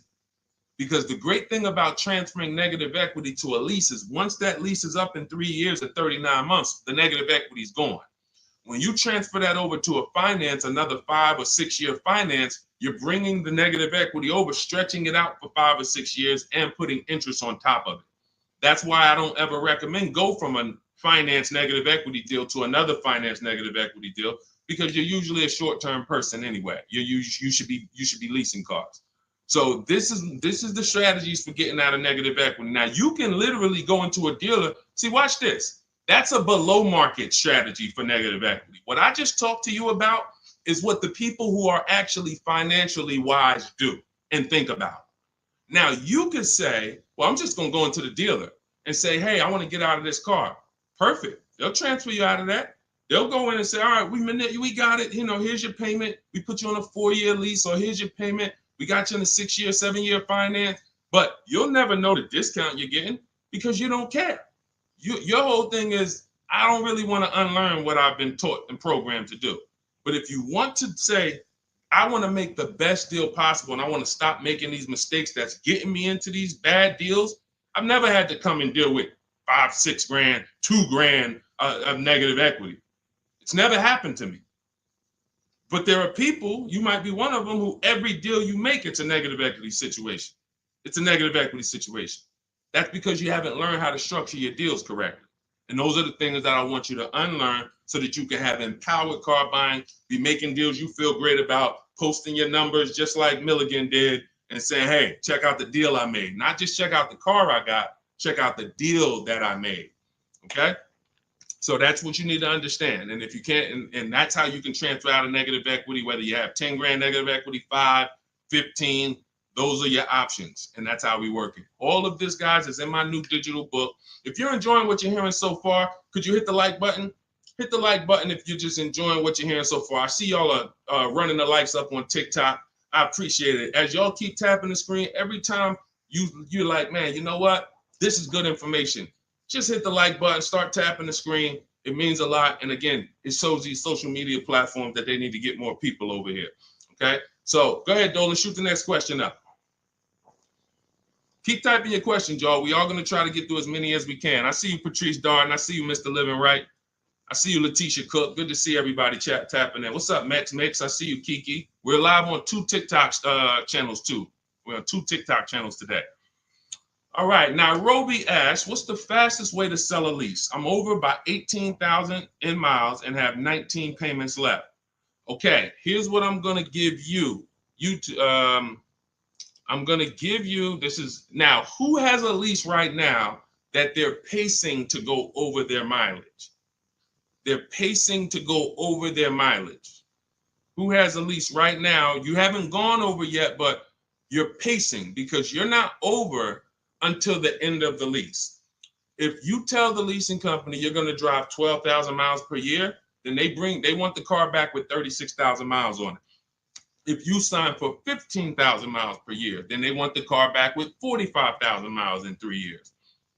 You do a 20,000 mile a year lease. Some of you might have not known you can do high mileage leases. We talk about that all the time. It's only a couple dollars more when you get below market deals. If you're not keeping cars 8 years, the high mileage leases are some of the best things you could be doing. It's literally pennies on the dot, cents on the dollar compared to purchasing, and we never have negative equity, and we drive as much as we want in these new cars. If you're pacing, once you bring the car back, you could do 10,000 miles your first year, 20,000 miles your second year, 8,000 miles your third year, as long as the total at the end doesn't exceed what you told them you were going to spend, then you would be fine. So you're not over your miles, you're pacing to go over your miles. So here's what I'm going to give you, Nairobi, because this is a very, very complex thing when you don't have calculators. When you don't have tools, it's complex unless you're really good at math. But what I'm going to do is I'm going to put this comment on YouTube and Facebook. Now now in my book, I have calculators that I've invented. This is actual software that people who use my books and who have worked with me since 2021 have gotten to use. These are things that I looked around the industry and I saw things that people needed to know that didn't exist. So we had to actually build them out ourselves. And so that's why when you get my digital book, you have access to like 5 different custom calculators that we made that no one else uses. So one of them is this lease penalty calculator. Now, if you're pacing to go over your miles, here's what you got to understand. If you call a dealership, one of the biggest lies that they're going to tell you is, come on in, I'll take care of the mileage, or I'll take care of the penalties, or we'll get you out of the lease. Who's heard that before? Type me if you've heard that. Type me if you've ever spoken to a dealer, if you said, hey, I'm going over my miles, or hey, I'm thinking about, I want to get out early, and they said to you, no problem, come on in, we'll get you out of that. Don't worry about your old payments. Who's heard that? Who's heard that? Okay, type me. I told y'all, you got to stay by your keyboards when you're on these live streams. This is not, you're not watching somebody play video games where you could just be like, all right, yeah, let me just watch this person. Nah, this is active learning. This is stay by your keyboard because we dialogue with each other. All right, Latesha, I see you. Carol, yes, I see you. Harold Driver, yes, I see you. All right, so here's what happens. Those payments and that penalty that you drove over your miles, they don't get taken care of. They get rolled into your next deal. The only way lease payments disappear is if they have something called a payment waiver. And that's for loyalty in some cases. They don't say, hey, you got a Honda, you're buying a Toyota, we'll waive those old payments. They'll say, we'll take care of them. But what that means and what you need to know and what we know is that means I'm rolling them into your next car. So you're paying for that car in this new car. We don't like to make deals like that because it's baggage. It's baggage. So what we want to do is we want to find out if we're pacing to go over our mileage, does it make more sense for me to get, thank you, Tim. That's actually a good statement. Ain't nothing free. That's a good statement that a lot of people don't understand. When they say, hey, I'm throwing in these floor mats for you. Hey, I'm throwing in key protection. That means there's so much money in the deal that we have to actually, it's something called padding the deal. The finance manager and the team, they're trying to just pack. We got so much profit in this deal. We need to figure out how to allocate some of this so it's justified So when you hear them say that, oh, he threw in all this, he threw in all of this for me, that means you got a horrible deal. Sorry to tell you, but I got to give you the bad news first so that you understand. All right, it's smoke and mirrors, but I'm not gonna make these mistakes again. You have a whole billion-dollar industry that is really hell-bent on keeping you shopping the same way you've been shopping, because it keeps them on the Fortune 500 list. It keeps them publicly trading at a good profit. But our people and the people who listen to us, those of you who locked in, you're gonna be the ones that everybody else buying up here, but we buying down here. So let's get back to this point. So you want to see if I'm pacing to go over my mileage, does it make more sense for me to replace the car now? In which case, my payments would be due. If I stop my lease 3 months early, and in Nairobi's case, she has 19 payments left. If she was to go and stop her lease now, those 19 payments get billed out immediately. So if she walks into a dealer and says, hey, get me out of this car, they're going to try to either see, can they buy it, or do we make the payments and roll them over?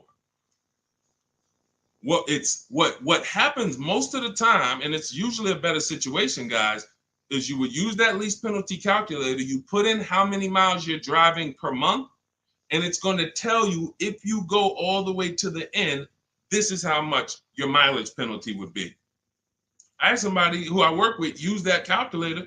He found out the mileage penalty would be a little over $2,000. But if he got out now, his payment and mileage penalty would be $5,000.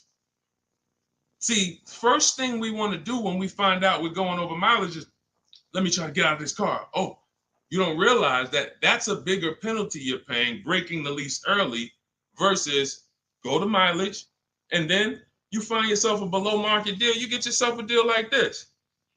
Get yourself a deal like this, because I told you I'm gonna be showing a lot more people. We had so many people get cars over the last couple of days. We gonna be showing these people. Look, this is Melissa.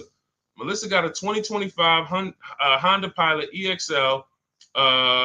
She got a 15,000 mile a year lease. And oh man, I didn't even when I screenshot her, hold on. When I screenshot her deal, I didn't open it up with all the details that she shared. So hold on, stay with me, because y'all got to see this. She got a 1.27 lease. And if she would have let's say she was in a situation where she had a $2,000 mileage penalty, it would be simple for her to just literally roll that mileage penalty over here on top of her 1.2% lease. So this was her full deal right here. It says 15,000 miles per year, $597 a month.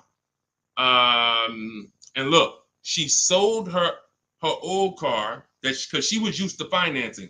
This is the perfect example of someone who was taught never lease, never lease. She paid all this money to finance these cars. She had a 2018 Kia Sorento, and she would normally go in, trade that car in, and then use whatever equity she had, 5,000, 7,000, 8,000, as a down payment towards her next finance. And she just kept doing it over and over and over again, paying high payments, losing her equity.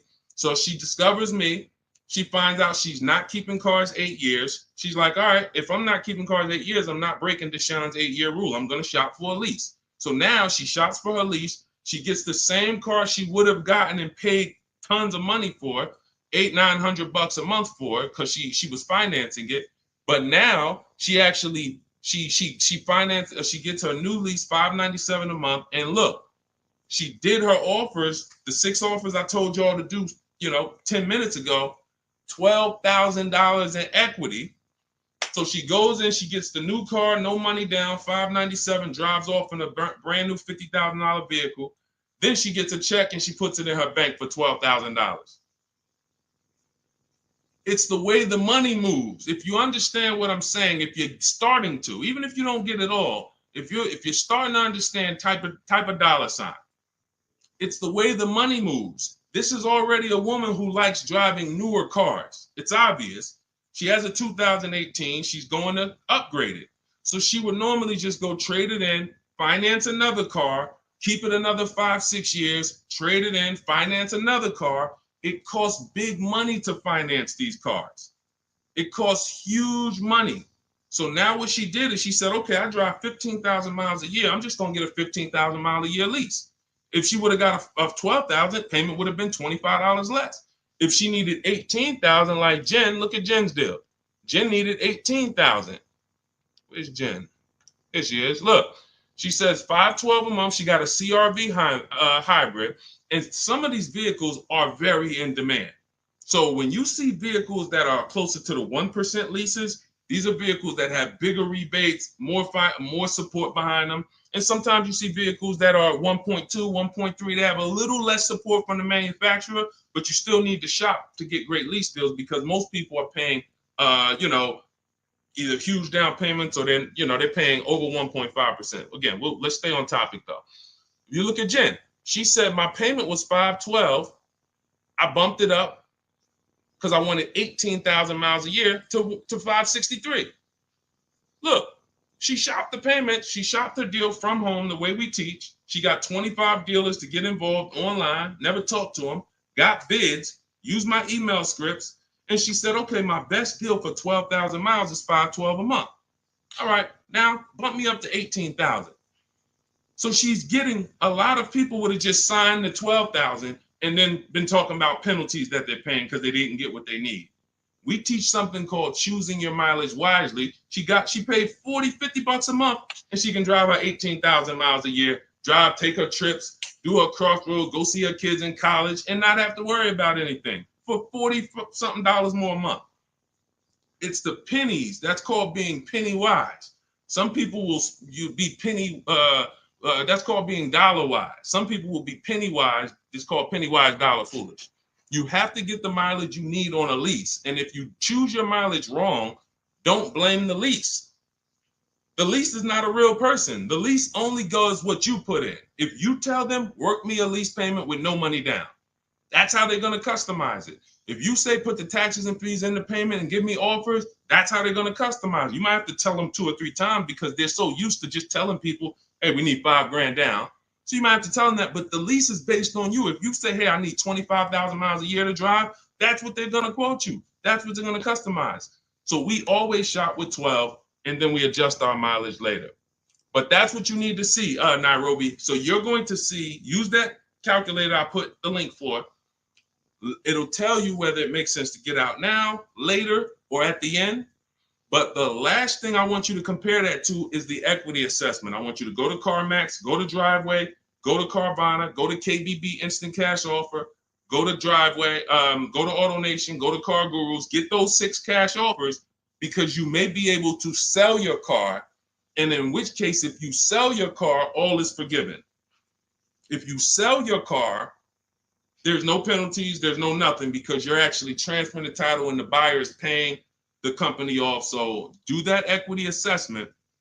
But when you go to those websites, you must put in, when they ask you, is it a finance, lease, or own, put own. Don't put lease because it triggers something in their websites. Now, if y'all are like, you're like Deshone, I'm not going to remember all of this. Get the blueprint. That everything I'm teaching you is out of my new digital book, Cars from Home, 7 Steps to Saving Time, Money, and Avoiding Dealerships. It's already 5-star rated. Shout out to the people on Goodreads who have reviewed it. We're at a 4.9 rating. We got 4.9 overall, 58 ratings, 40 written reviews. Shout out to everybody who's came and told their story about this book since we launched it a few months ago. And you can go and see what the public is saying about it. This ship has sailed. You can get your copy for 75% off for the next 30 minutes. If you visited the website in my TikTok bio and my Instagram bio, once that gets to 0, there's a countdown, 30 minutes. Once it gets to 0, the price of the book goes back up to $97. It's still worth every dime, but I'd rather you pay $24 instead of $97. So on Instagram, TikTok, your 75% off is in my TikTok bio, in my Instagram bio. Get it before the countdown expires and you'll have the blueprint. On Facebook and YouTube, we have a link in the comments for you pinned for you to get your copy for 75% off for 30 minutes only. Again, if you're like Deshone, this is good, but there's no way I'm going to remember all of this. You can watch the replays, get it however you want it. Our system is step-by-step, and it doesn't involve talking. Everything we do is online tools. Okay, go ahead, Dolan. Let me take a sip of water. Next question. And you can buy more miles on the lease. That's a good point. A lot of people don't know that though, Tim. They really don't. You know, they might have signed a bad lease or heard somebody sign a bad lease, and then, you know, usually what signing a bad lease is overpaying for it or not getting the mileage you need, or both. You get them. I've had people who know they're not going to drive 10,000 miles a year, but because it's $40 a month less, or because they don't know, just pay $40 more and get what you need. They'll just take the 10,000. It's a horrible decision, and it leads to a terrible lease experience. All right, this is Teneros. How much should I put down as a down payment? It's a great question. So what you want to do is understand that down payment is nothing but payment management. It is not deal management.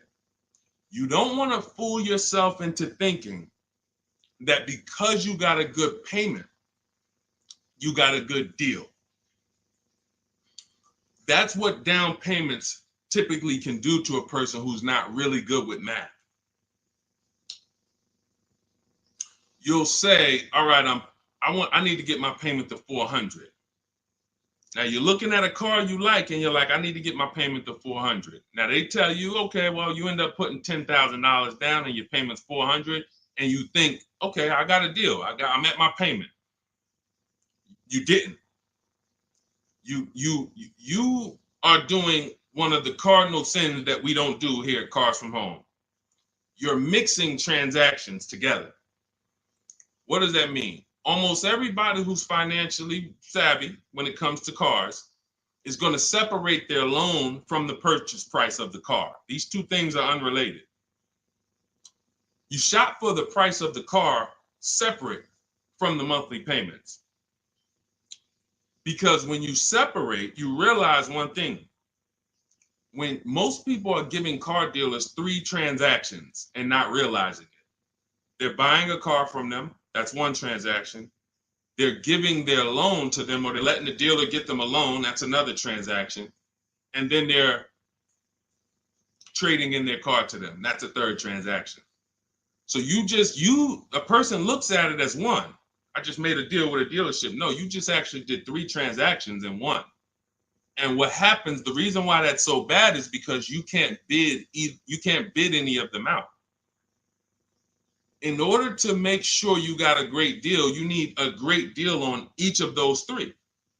The car you need to replace, you need to get the most money for that. The most money comes from bidding it out on the market with the strategies I just said 5 minutes ago with the companies that I just named, the equity assessment process. That's bidding that out. Now, we bid out our loans. Who's going to give us our loan? Who's going to give us the best interest rate? There's plenty of banks that want to compete for our interest rate. Plenty of banks that they don't even sell cars. That should be a clue to you guys of how much money is really in cars, because there's companies who don't sell cars. All they want to do is loan you money to buy a car. That means there's a lot of money in the loan business. So we bid that out. And there's a way we use a strategy. When you get my digital book, you get something called the Bank Bidding War Blueprint. This is how we make banks and credit unions bid for our credit, bid for our loan. We have 20, 30 people bid without affecting our credit negatively. There's a specific way that credit bureaus allow you to do this. It's called rate shopping, where it's within a certain window. But if you're getting pre-approvals with hard credit pulls and then you're going out shopping, you're not going to be able to do this, because you're going to get a hard credit pull here. Then a month later, you go find your car. That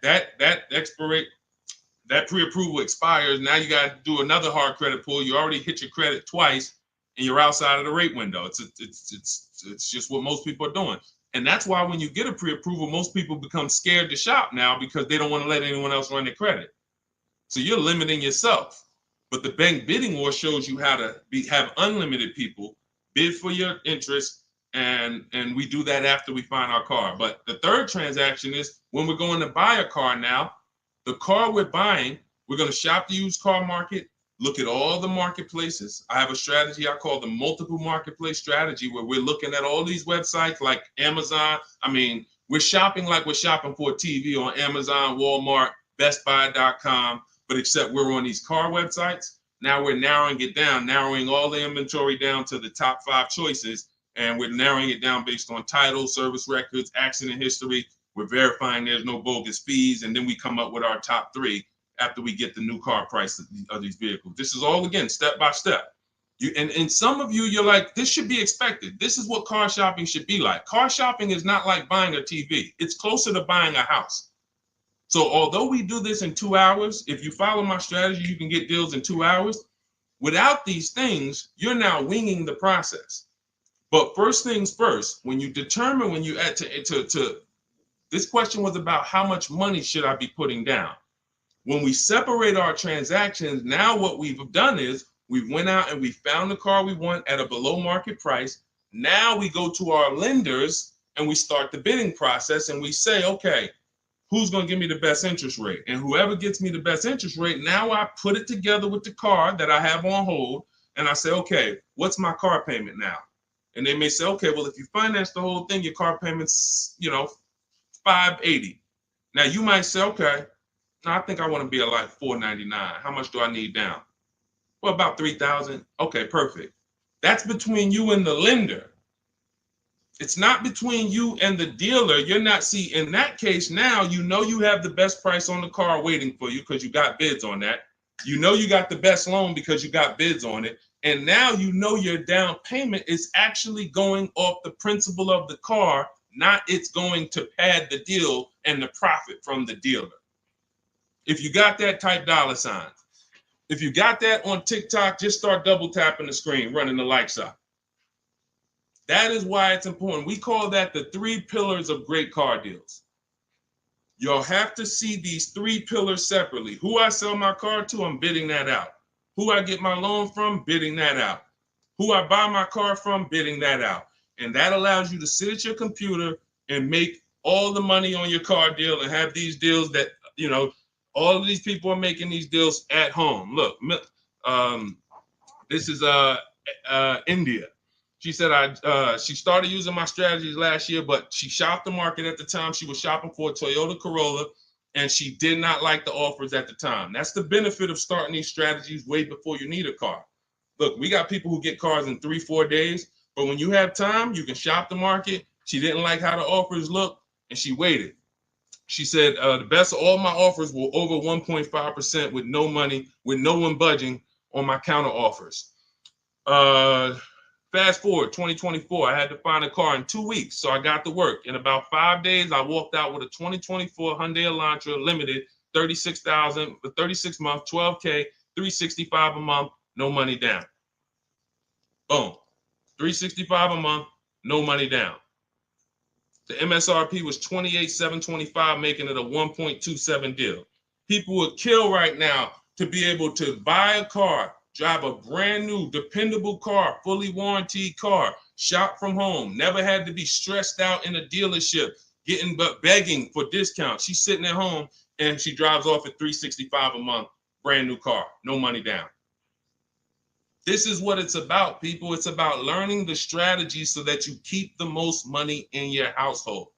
Okay? Everything I'm teaching you, everything India used is in my new digital book, Cars from Home, 7 Steps to Saving Time, Money, and Avoiding Dealerships. You can get your copy as part of our launch offer for 75% off in my TikTok bio or in my Instagram bio, but it's only for 30 minutes.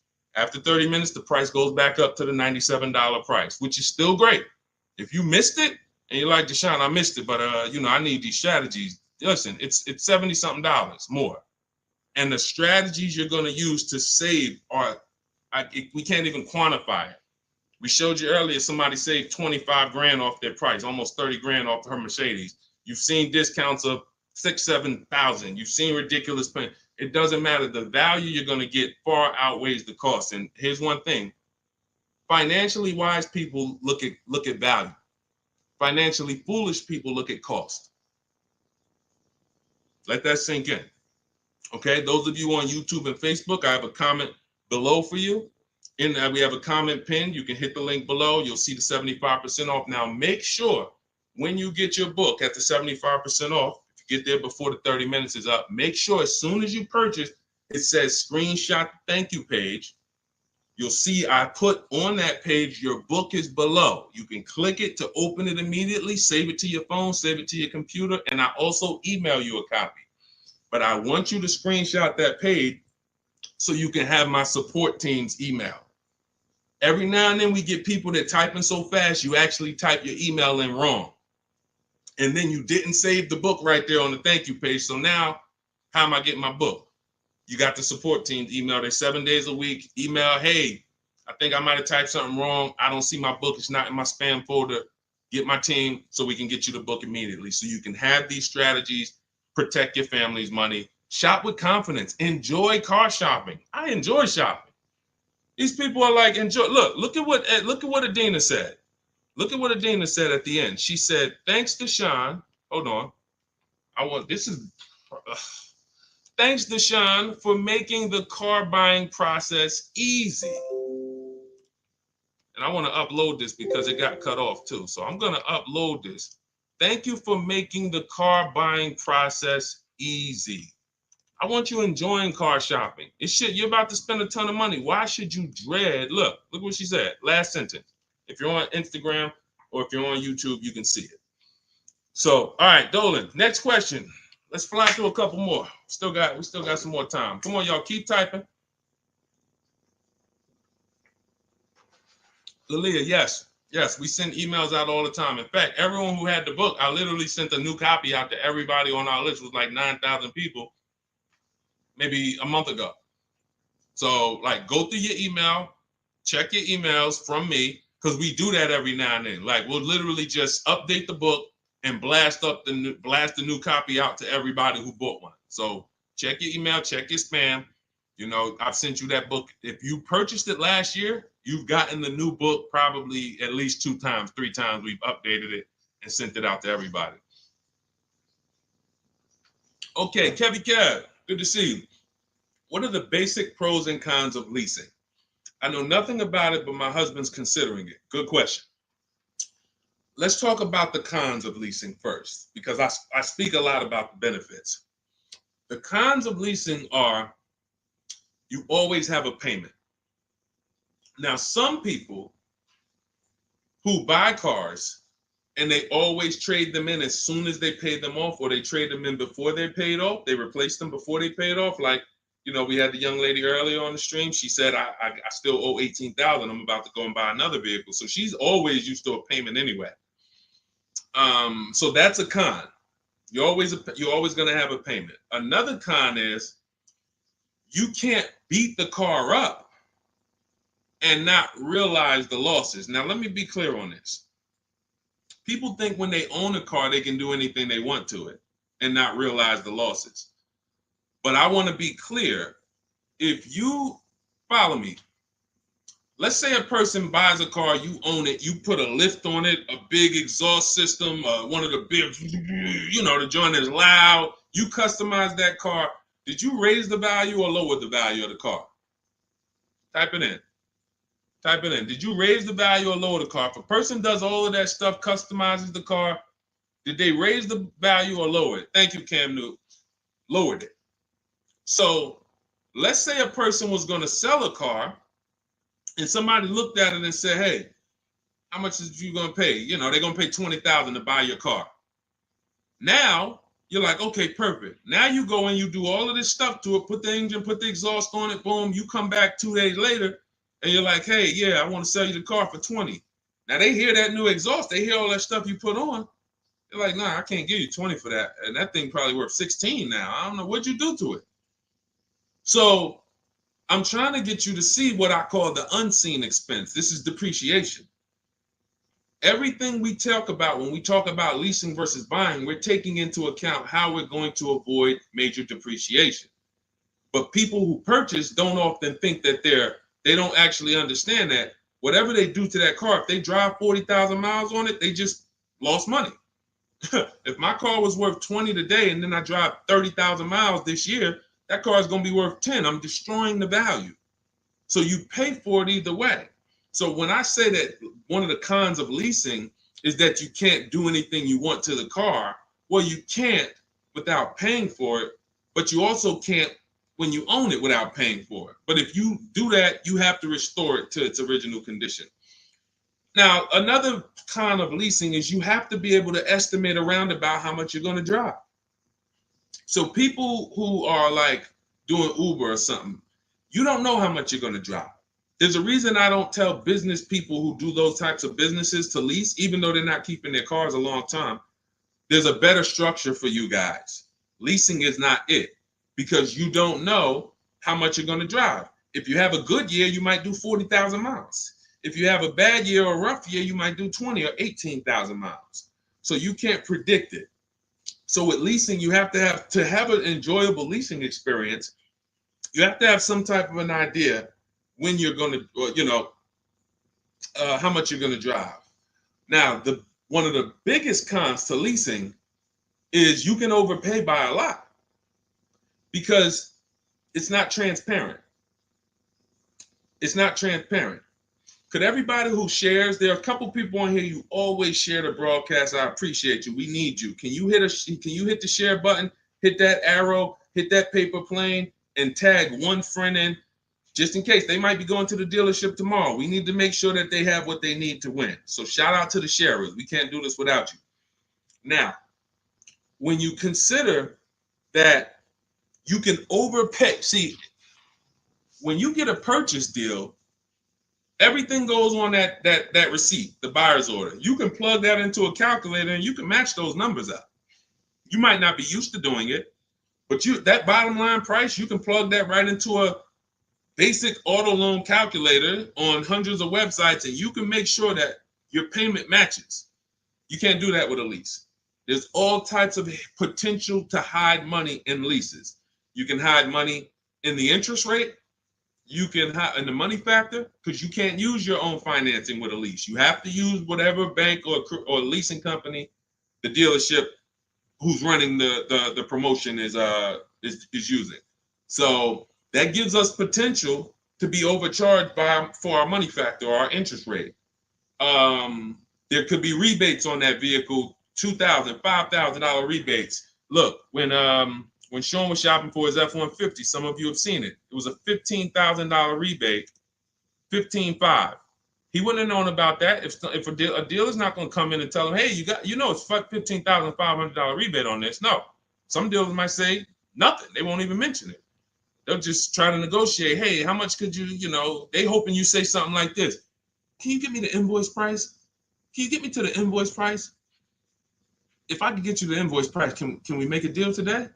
Yeah, I always heard that, invoice price is a fair deal. Okay, no problem. Let me go get it. So they're not going to tell you anything about, hey, we got $15,000. He didn't ask about the rebates. He didn't ask nothing about rebate. He don't know anything about the rebates. Let's go take off $5,000, get him the invoice price. We're going to make $20,000 profit on this deal. So this is how it works. This is how it works. So with a lease, you could have the same types of incentives. And the thing about leasing is when you go from a finance to a lease, your payment is naturally going to be lower. Even if you get a bad deal, your payment's going to be lower.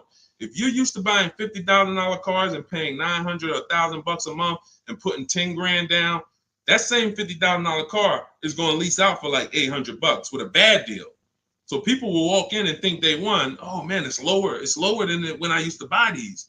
But you don't realize that, if this was a vehicle like Zafrina here, and look, this was a $60,000 vehicle, $65,000 Jeep Grand Cherokee. Now that vehicle, she's paying $579 a month for, no money down. So you walk in and you get a vehicle like this, and you think, oh, they got me the lease at $800. It's a $65,000 vehicle. I had to win. No, you lost big time because there were so many rebates and incentives that you didn't understand were there, and there's no way you're going to get them to reveal them to you. The only way, and I've been in the car business since 2006. I left in 2020, and since then I've been helping people make deals around this country. The only way to reveal what all the rebates are is 2 words: multiple offers. It's the only way. You're never going to negotiate your way to finding out what all the rebates are, because one deal is going to tell you it's $3,000, another deal is going to tell you it's $5,000, another deal is going to tell you it's $8,000, another deal is going to tell you there's no rebates. That's why when we sit back and we get multiple offers from home using the strategies in my digital book that you'll have access to immediately. Those of you who got your book, I see a lot of you saying, got the book. All of this stuff is scripted out for you. Now, you could do it manually, too. You want to call around the dealerships, ask for the sales manager, ask for a manager, try to bypass salesmen, because salesmen are trained to distract and waste time and make it hard, especially by phone. So if you want to try to do it manually, we must get 5 offers. New cars, leases, you must get 5 offers from 5 different dealers because that's how different the offers are going to be. They're going to be major different, not close, major. I always say if your offers aren't $150 to $200 a month apart, then you didn't shop correctly. Okay, go ahead, Doe. Let's shoot the next question up. That's it, Kevy Kev. That's the pros and cons. Oh, let me hit on the pros. Hold on. Let me try to sum up the pros of leasing before we wrap this question up. Pros of leasing are when you get below market leases, you're driving new cars, warranty cars, always under warranty in most cases. Something breaks, you call a dealership. Hey, this broke. Come on in, we'll fix it. You're under warranty. When you get below market leases, you're driving new cars for cents on the dollar. You're driving new cars and you're paying less than what people are paying to buy, lots less of what people are paying to buy them new, and you're paying less than what people are paying to buy them pre-owned. Some of you've seen me do that scenario where I compare a new lease, below market lease, to a pre-owned version of that same car. Take that $65,000 vehicle that Zafrina got, $597 a month. If she found one for, $30,000, half price, let's just pretend, and this is to illustrate to you how drastic the difference between below market leases are and buying. It's not even close. It's nowhere near close. If she found a half price version of that vehicle, which won't exist, let's just say we made one up and just put it right here, half price. So that's $32,000 plus tax. She's around $35,000. Some of you know every $5,000 on a car payment is about how much per month. I mean, when you look at a car, every $5,000 on a loan is about how much per month. I told y'all, stay by the keyboard. We got to be quick here. This is active learning. You don't want to be distracted. You want to be locked in, active learning. Every $5,000 on a loan is about how much per month. Shout out to y'all running the likes up on TikTok too. Every time you double tap the screen, y'all just, yes, thank you, Cam New. See, I love the people that are locked in. I see you, Brenda, $100 a month. Yeah. Now, so we got $100 for every 5,000. So that means when you look at a $10,000 car, first thing in your mind should be that's $200 a month, 5-year loan. When you look at a $20,000 car, first thing in your mind, that's $400 a month, 5-year loan. When you look at a used car version, let's say she gets it for half off, $32,000 plus tax, she's around $35,000. What's that payment? $700 a month, 5-year loan. So when I tell you that when we're driving below market leases, we're paying less than what people are paying for pre-owned versions. I just took really on a $65,000 car, a decent pre-owned version will probably be 30% off, maybe 40% off. Then you're going higher. If you don't know how to get good deals, you're going to take one with high mileage. It's going to be old. So it's more realistic to find a $65,000 car, 3 or 4 years old for, let's say 35, let's say 40, really closer to 40 if it's 65 new. So now you're talking about $800 a month. So a person like Zafrina, she's driving, she knows how to get below market leases. She's driving a brand new $65,000 fully warranted version, not tying up her money in that vehicle. She's paying $597 a month, which is hundreds a month less than what a used car person is paying, and like $500-$600 it's less than what a new car person is paying. So it's no comparison. So when I tell you the only people who should be purchasing, you're like, Deshone, why do people purchase then? If getting great lease deals is so cheap, why do people purchase?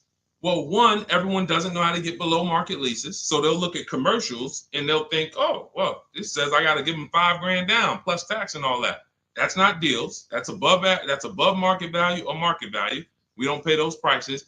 And second is, people who buy long-term don't care about those short-term benefits. I want to ask a question. Who on here has a vehicle in their driveway right now that you've had for at least 8 years? I want you to type how many years you've had it.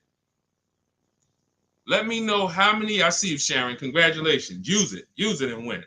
Let everyone who has a car outside in your driveway that you've had more than 8 years, I want you to type how many years old it is. 8, 10, 15. Okay, Harold, he has one for 9 years outside. Sugar Lump, 19 years. Mr. Living Right, 8 years. Perfect. Dwayne Perkins, I see you, 22 years.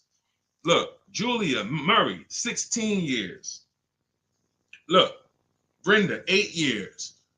Now watch this. Ralph, I see you, 10 years. 8 years or more is when we buy.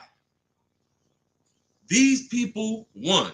So you heard me just spend the last 10 minutes, 15 minutes talking about pros and cons of leasing, benefits of leasing. But these people are the real financial winners in the long run, because the longer you keep a car, the less it costs you. I'm not a fan of people leasing who have the discipline to keep a car for 10, 15 years, 12 years. I would never tell people lease who's doing that. I'm trying to get the people who say, it's no way I'm keeping a car near that long. I've never done it. I don't enjoy it. I'm not going to do it. You are the people who should not be buying. Because the great thing about having a car 8 years is you'll see something. This is the depreciation cycle. This is how owners lose money on their leases, on their cars. When you purchase your car, one day when you buy it, it's worth this. 5 years down the line, it's worth this. 10 years down, 10 years, but here's the thing. After about 8 years, 7, 8 years, now the depreciation starts to level out. You're not losing that much money in depreciation anymore. Your car today, all of you who just typed, whatever your car is worth today, most likely it's going to be worth that next year too. If your car is worth $5,000 today, a year from now, it's going to be worth about $5,000. You beat depreciation. That's when it makes sense to purchase, when you have those values. These people, look, we call these cars keepers. When a transmission goes out on the car, you know what people who are not programmed, you're not a keeper, you know what you do? Transmission's out. You gotta go get a new car. When the transmission goes out for some of these guys, what are they doing? They go get another transmission and put it in the car. That's what you do. That's what you do. So there's two sides to be on. You're a long-term side. That means, like my dad, he bought a truck 2013. 6 years later, the engine went out.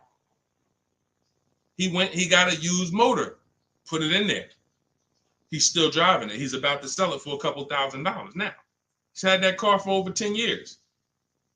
But he's had no car payment on it for probably 7 years. That's all money that stays in his household. Somebody asked the other day, hey, my car needs $3,500 in work. Should I go get a new car? I said, well, first of all, make sure you get a price from a second opinion from a local mechanic. You always get, for work, you always get 2 opinions. But if it costs you $3,500, will that car ride smooth for the next 3 years, 2 years, 3 years?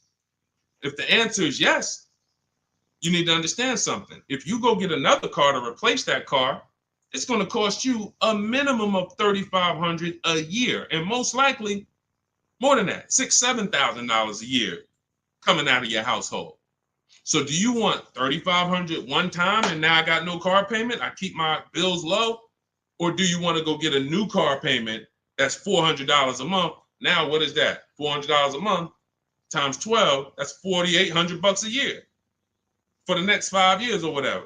The cost of replacement, guys, is always more than the cost of keeping that vehicle running. That's why you want to have that car paid off before the 10th birthday, and you want to set aside money for maintenance and repairs. Whatever you were paying on your car payment, $400 a month. All right, my car is paid off. Now take $100 or $200, put it into an emergency fund. So when that car breaks down or something needs, hey, no problem. It's in the emergency fund. But I'm keeping that car, because the longer I keep that car, the less money I pay for a car, the more money I keep in my household. So that's how you purchase, because you're buying a depreciating asset. You have to go long term with it. It's going to go down in value like this sharply for the first 5-6 years. It's going down, losing thousands. But once it levels out, that's when you really want to own it, because now we good. Things paid off. I ain't got to worry about it. But as soon as people come through that deep depreciation, that's when they go and trade the car in, and they do it all over again, over and over again. These are the people who I'm trying to get you to understand leasing. You're in the wrong structure. So it's very simple.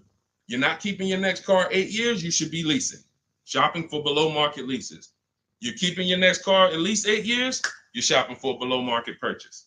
And all of this is in my step-by-step book. This is the first step. Leasing versus buying. I call it the most important question.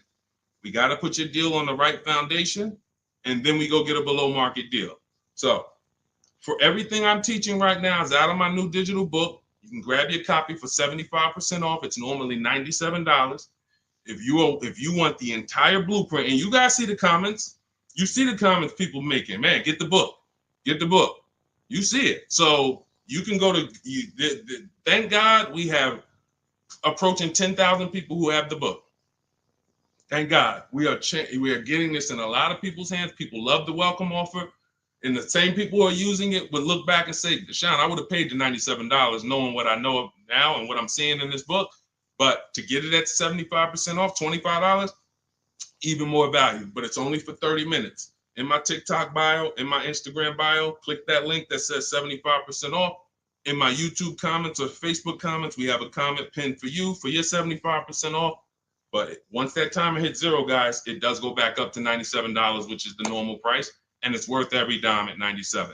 Okay, so get your copy. Make sure you screenshot the thank you page as soon as you purchase, and make sure you take a record of our support team's email, because sometimes you go and you type it in, you're like, I'm finally going to be able to enjoy car shopping. Man, I'm about to make the best car deal of my life. And you're so excited, you type your email in correctly, and now it's wrong. And so we can't email you the book. Now, once you get the book, you're going to see, as soon as you pay for it, I say, open your book below. So there's a link right there on that page to actually open the book, and you can save it to your actual, you can save it to your phone.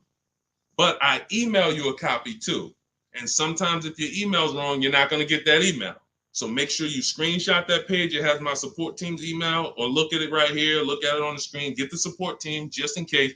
But that's not for questions. Do not email me any car buying questions to that. That's only for making sure your book gets to you.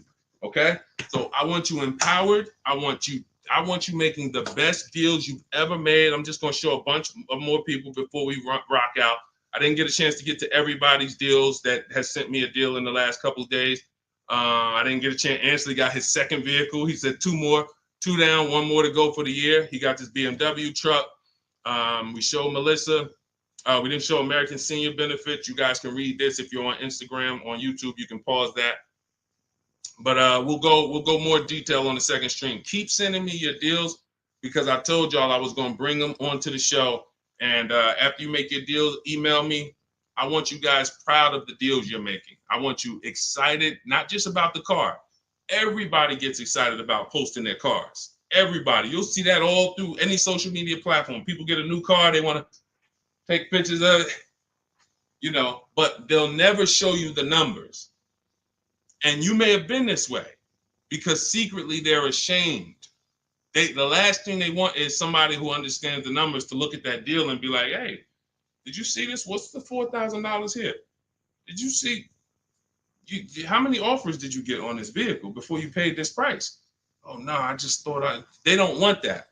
I don't want you living like that. If you've done that before, I don't want you like that. I want you like all of these other people you're seeing posting your car deals, like Melissa, like American Soldiers Benefits, like Ansley, this is his other car, like Rosalie, like Jen. Hold on. We do this all day long. Like Teddy, like Jared, like Zafrina, like Pierre. Numbers. That's what I want. And that's the confidence you will have after you get your book. So get it. If you do it your way, do it your way. God bless you. My way is no talking, right from home. That's why we call it Cars from Home. So I'm going to check out. God bless y'all. I'll see y'all on the next stream. Share this with a friend. Before you jump off, share this with one friend that you're like, hey, I got somebody that my best friend, they need to see this, because we have to help people protect their money. If we don't get this message out, our friends are right now in dealerships right now overpaying. Okay, so God bless you all. I will see y'all on the next stream.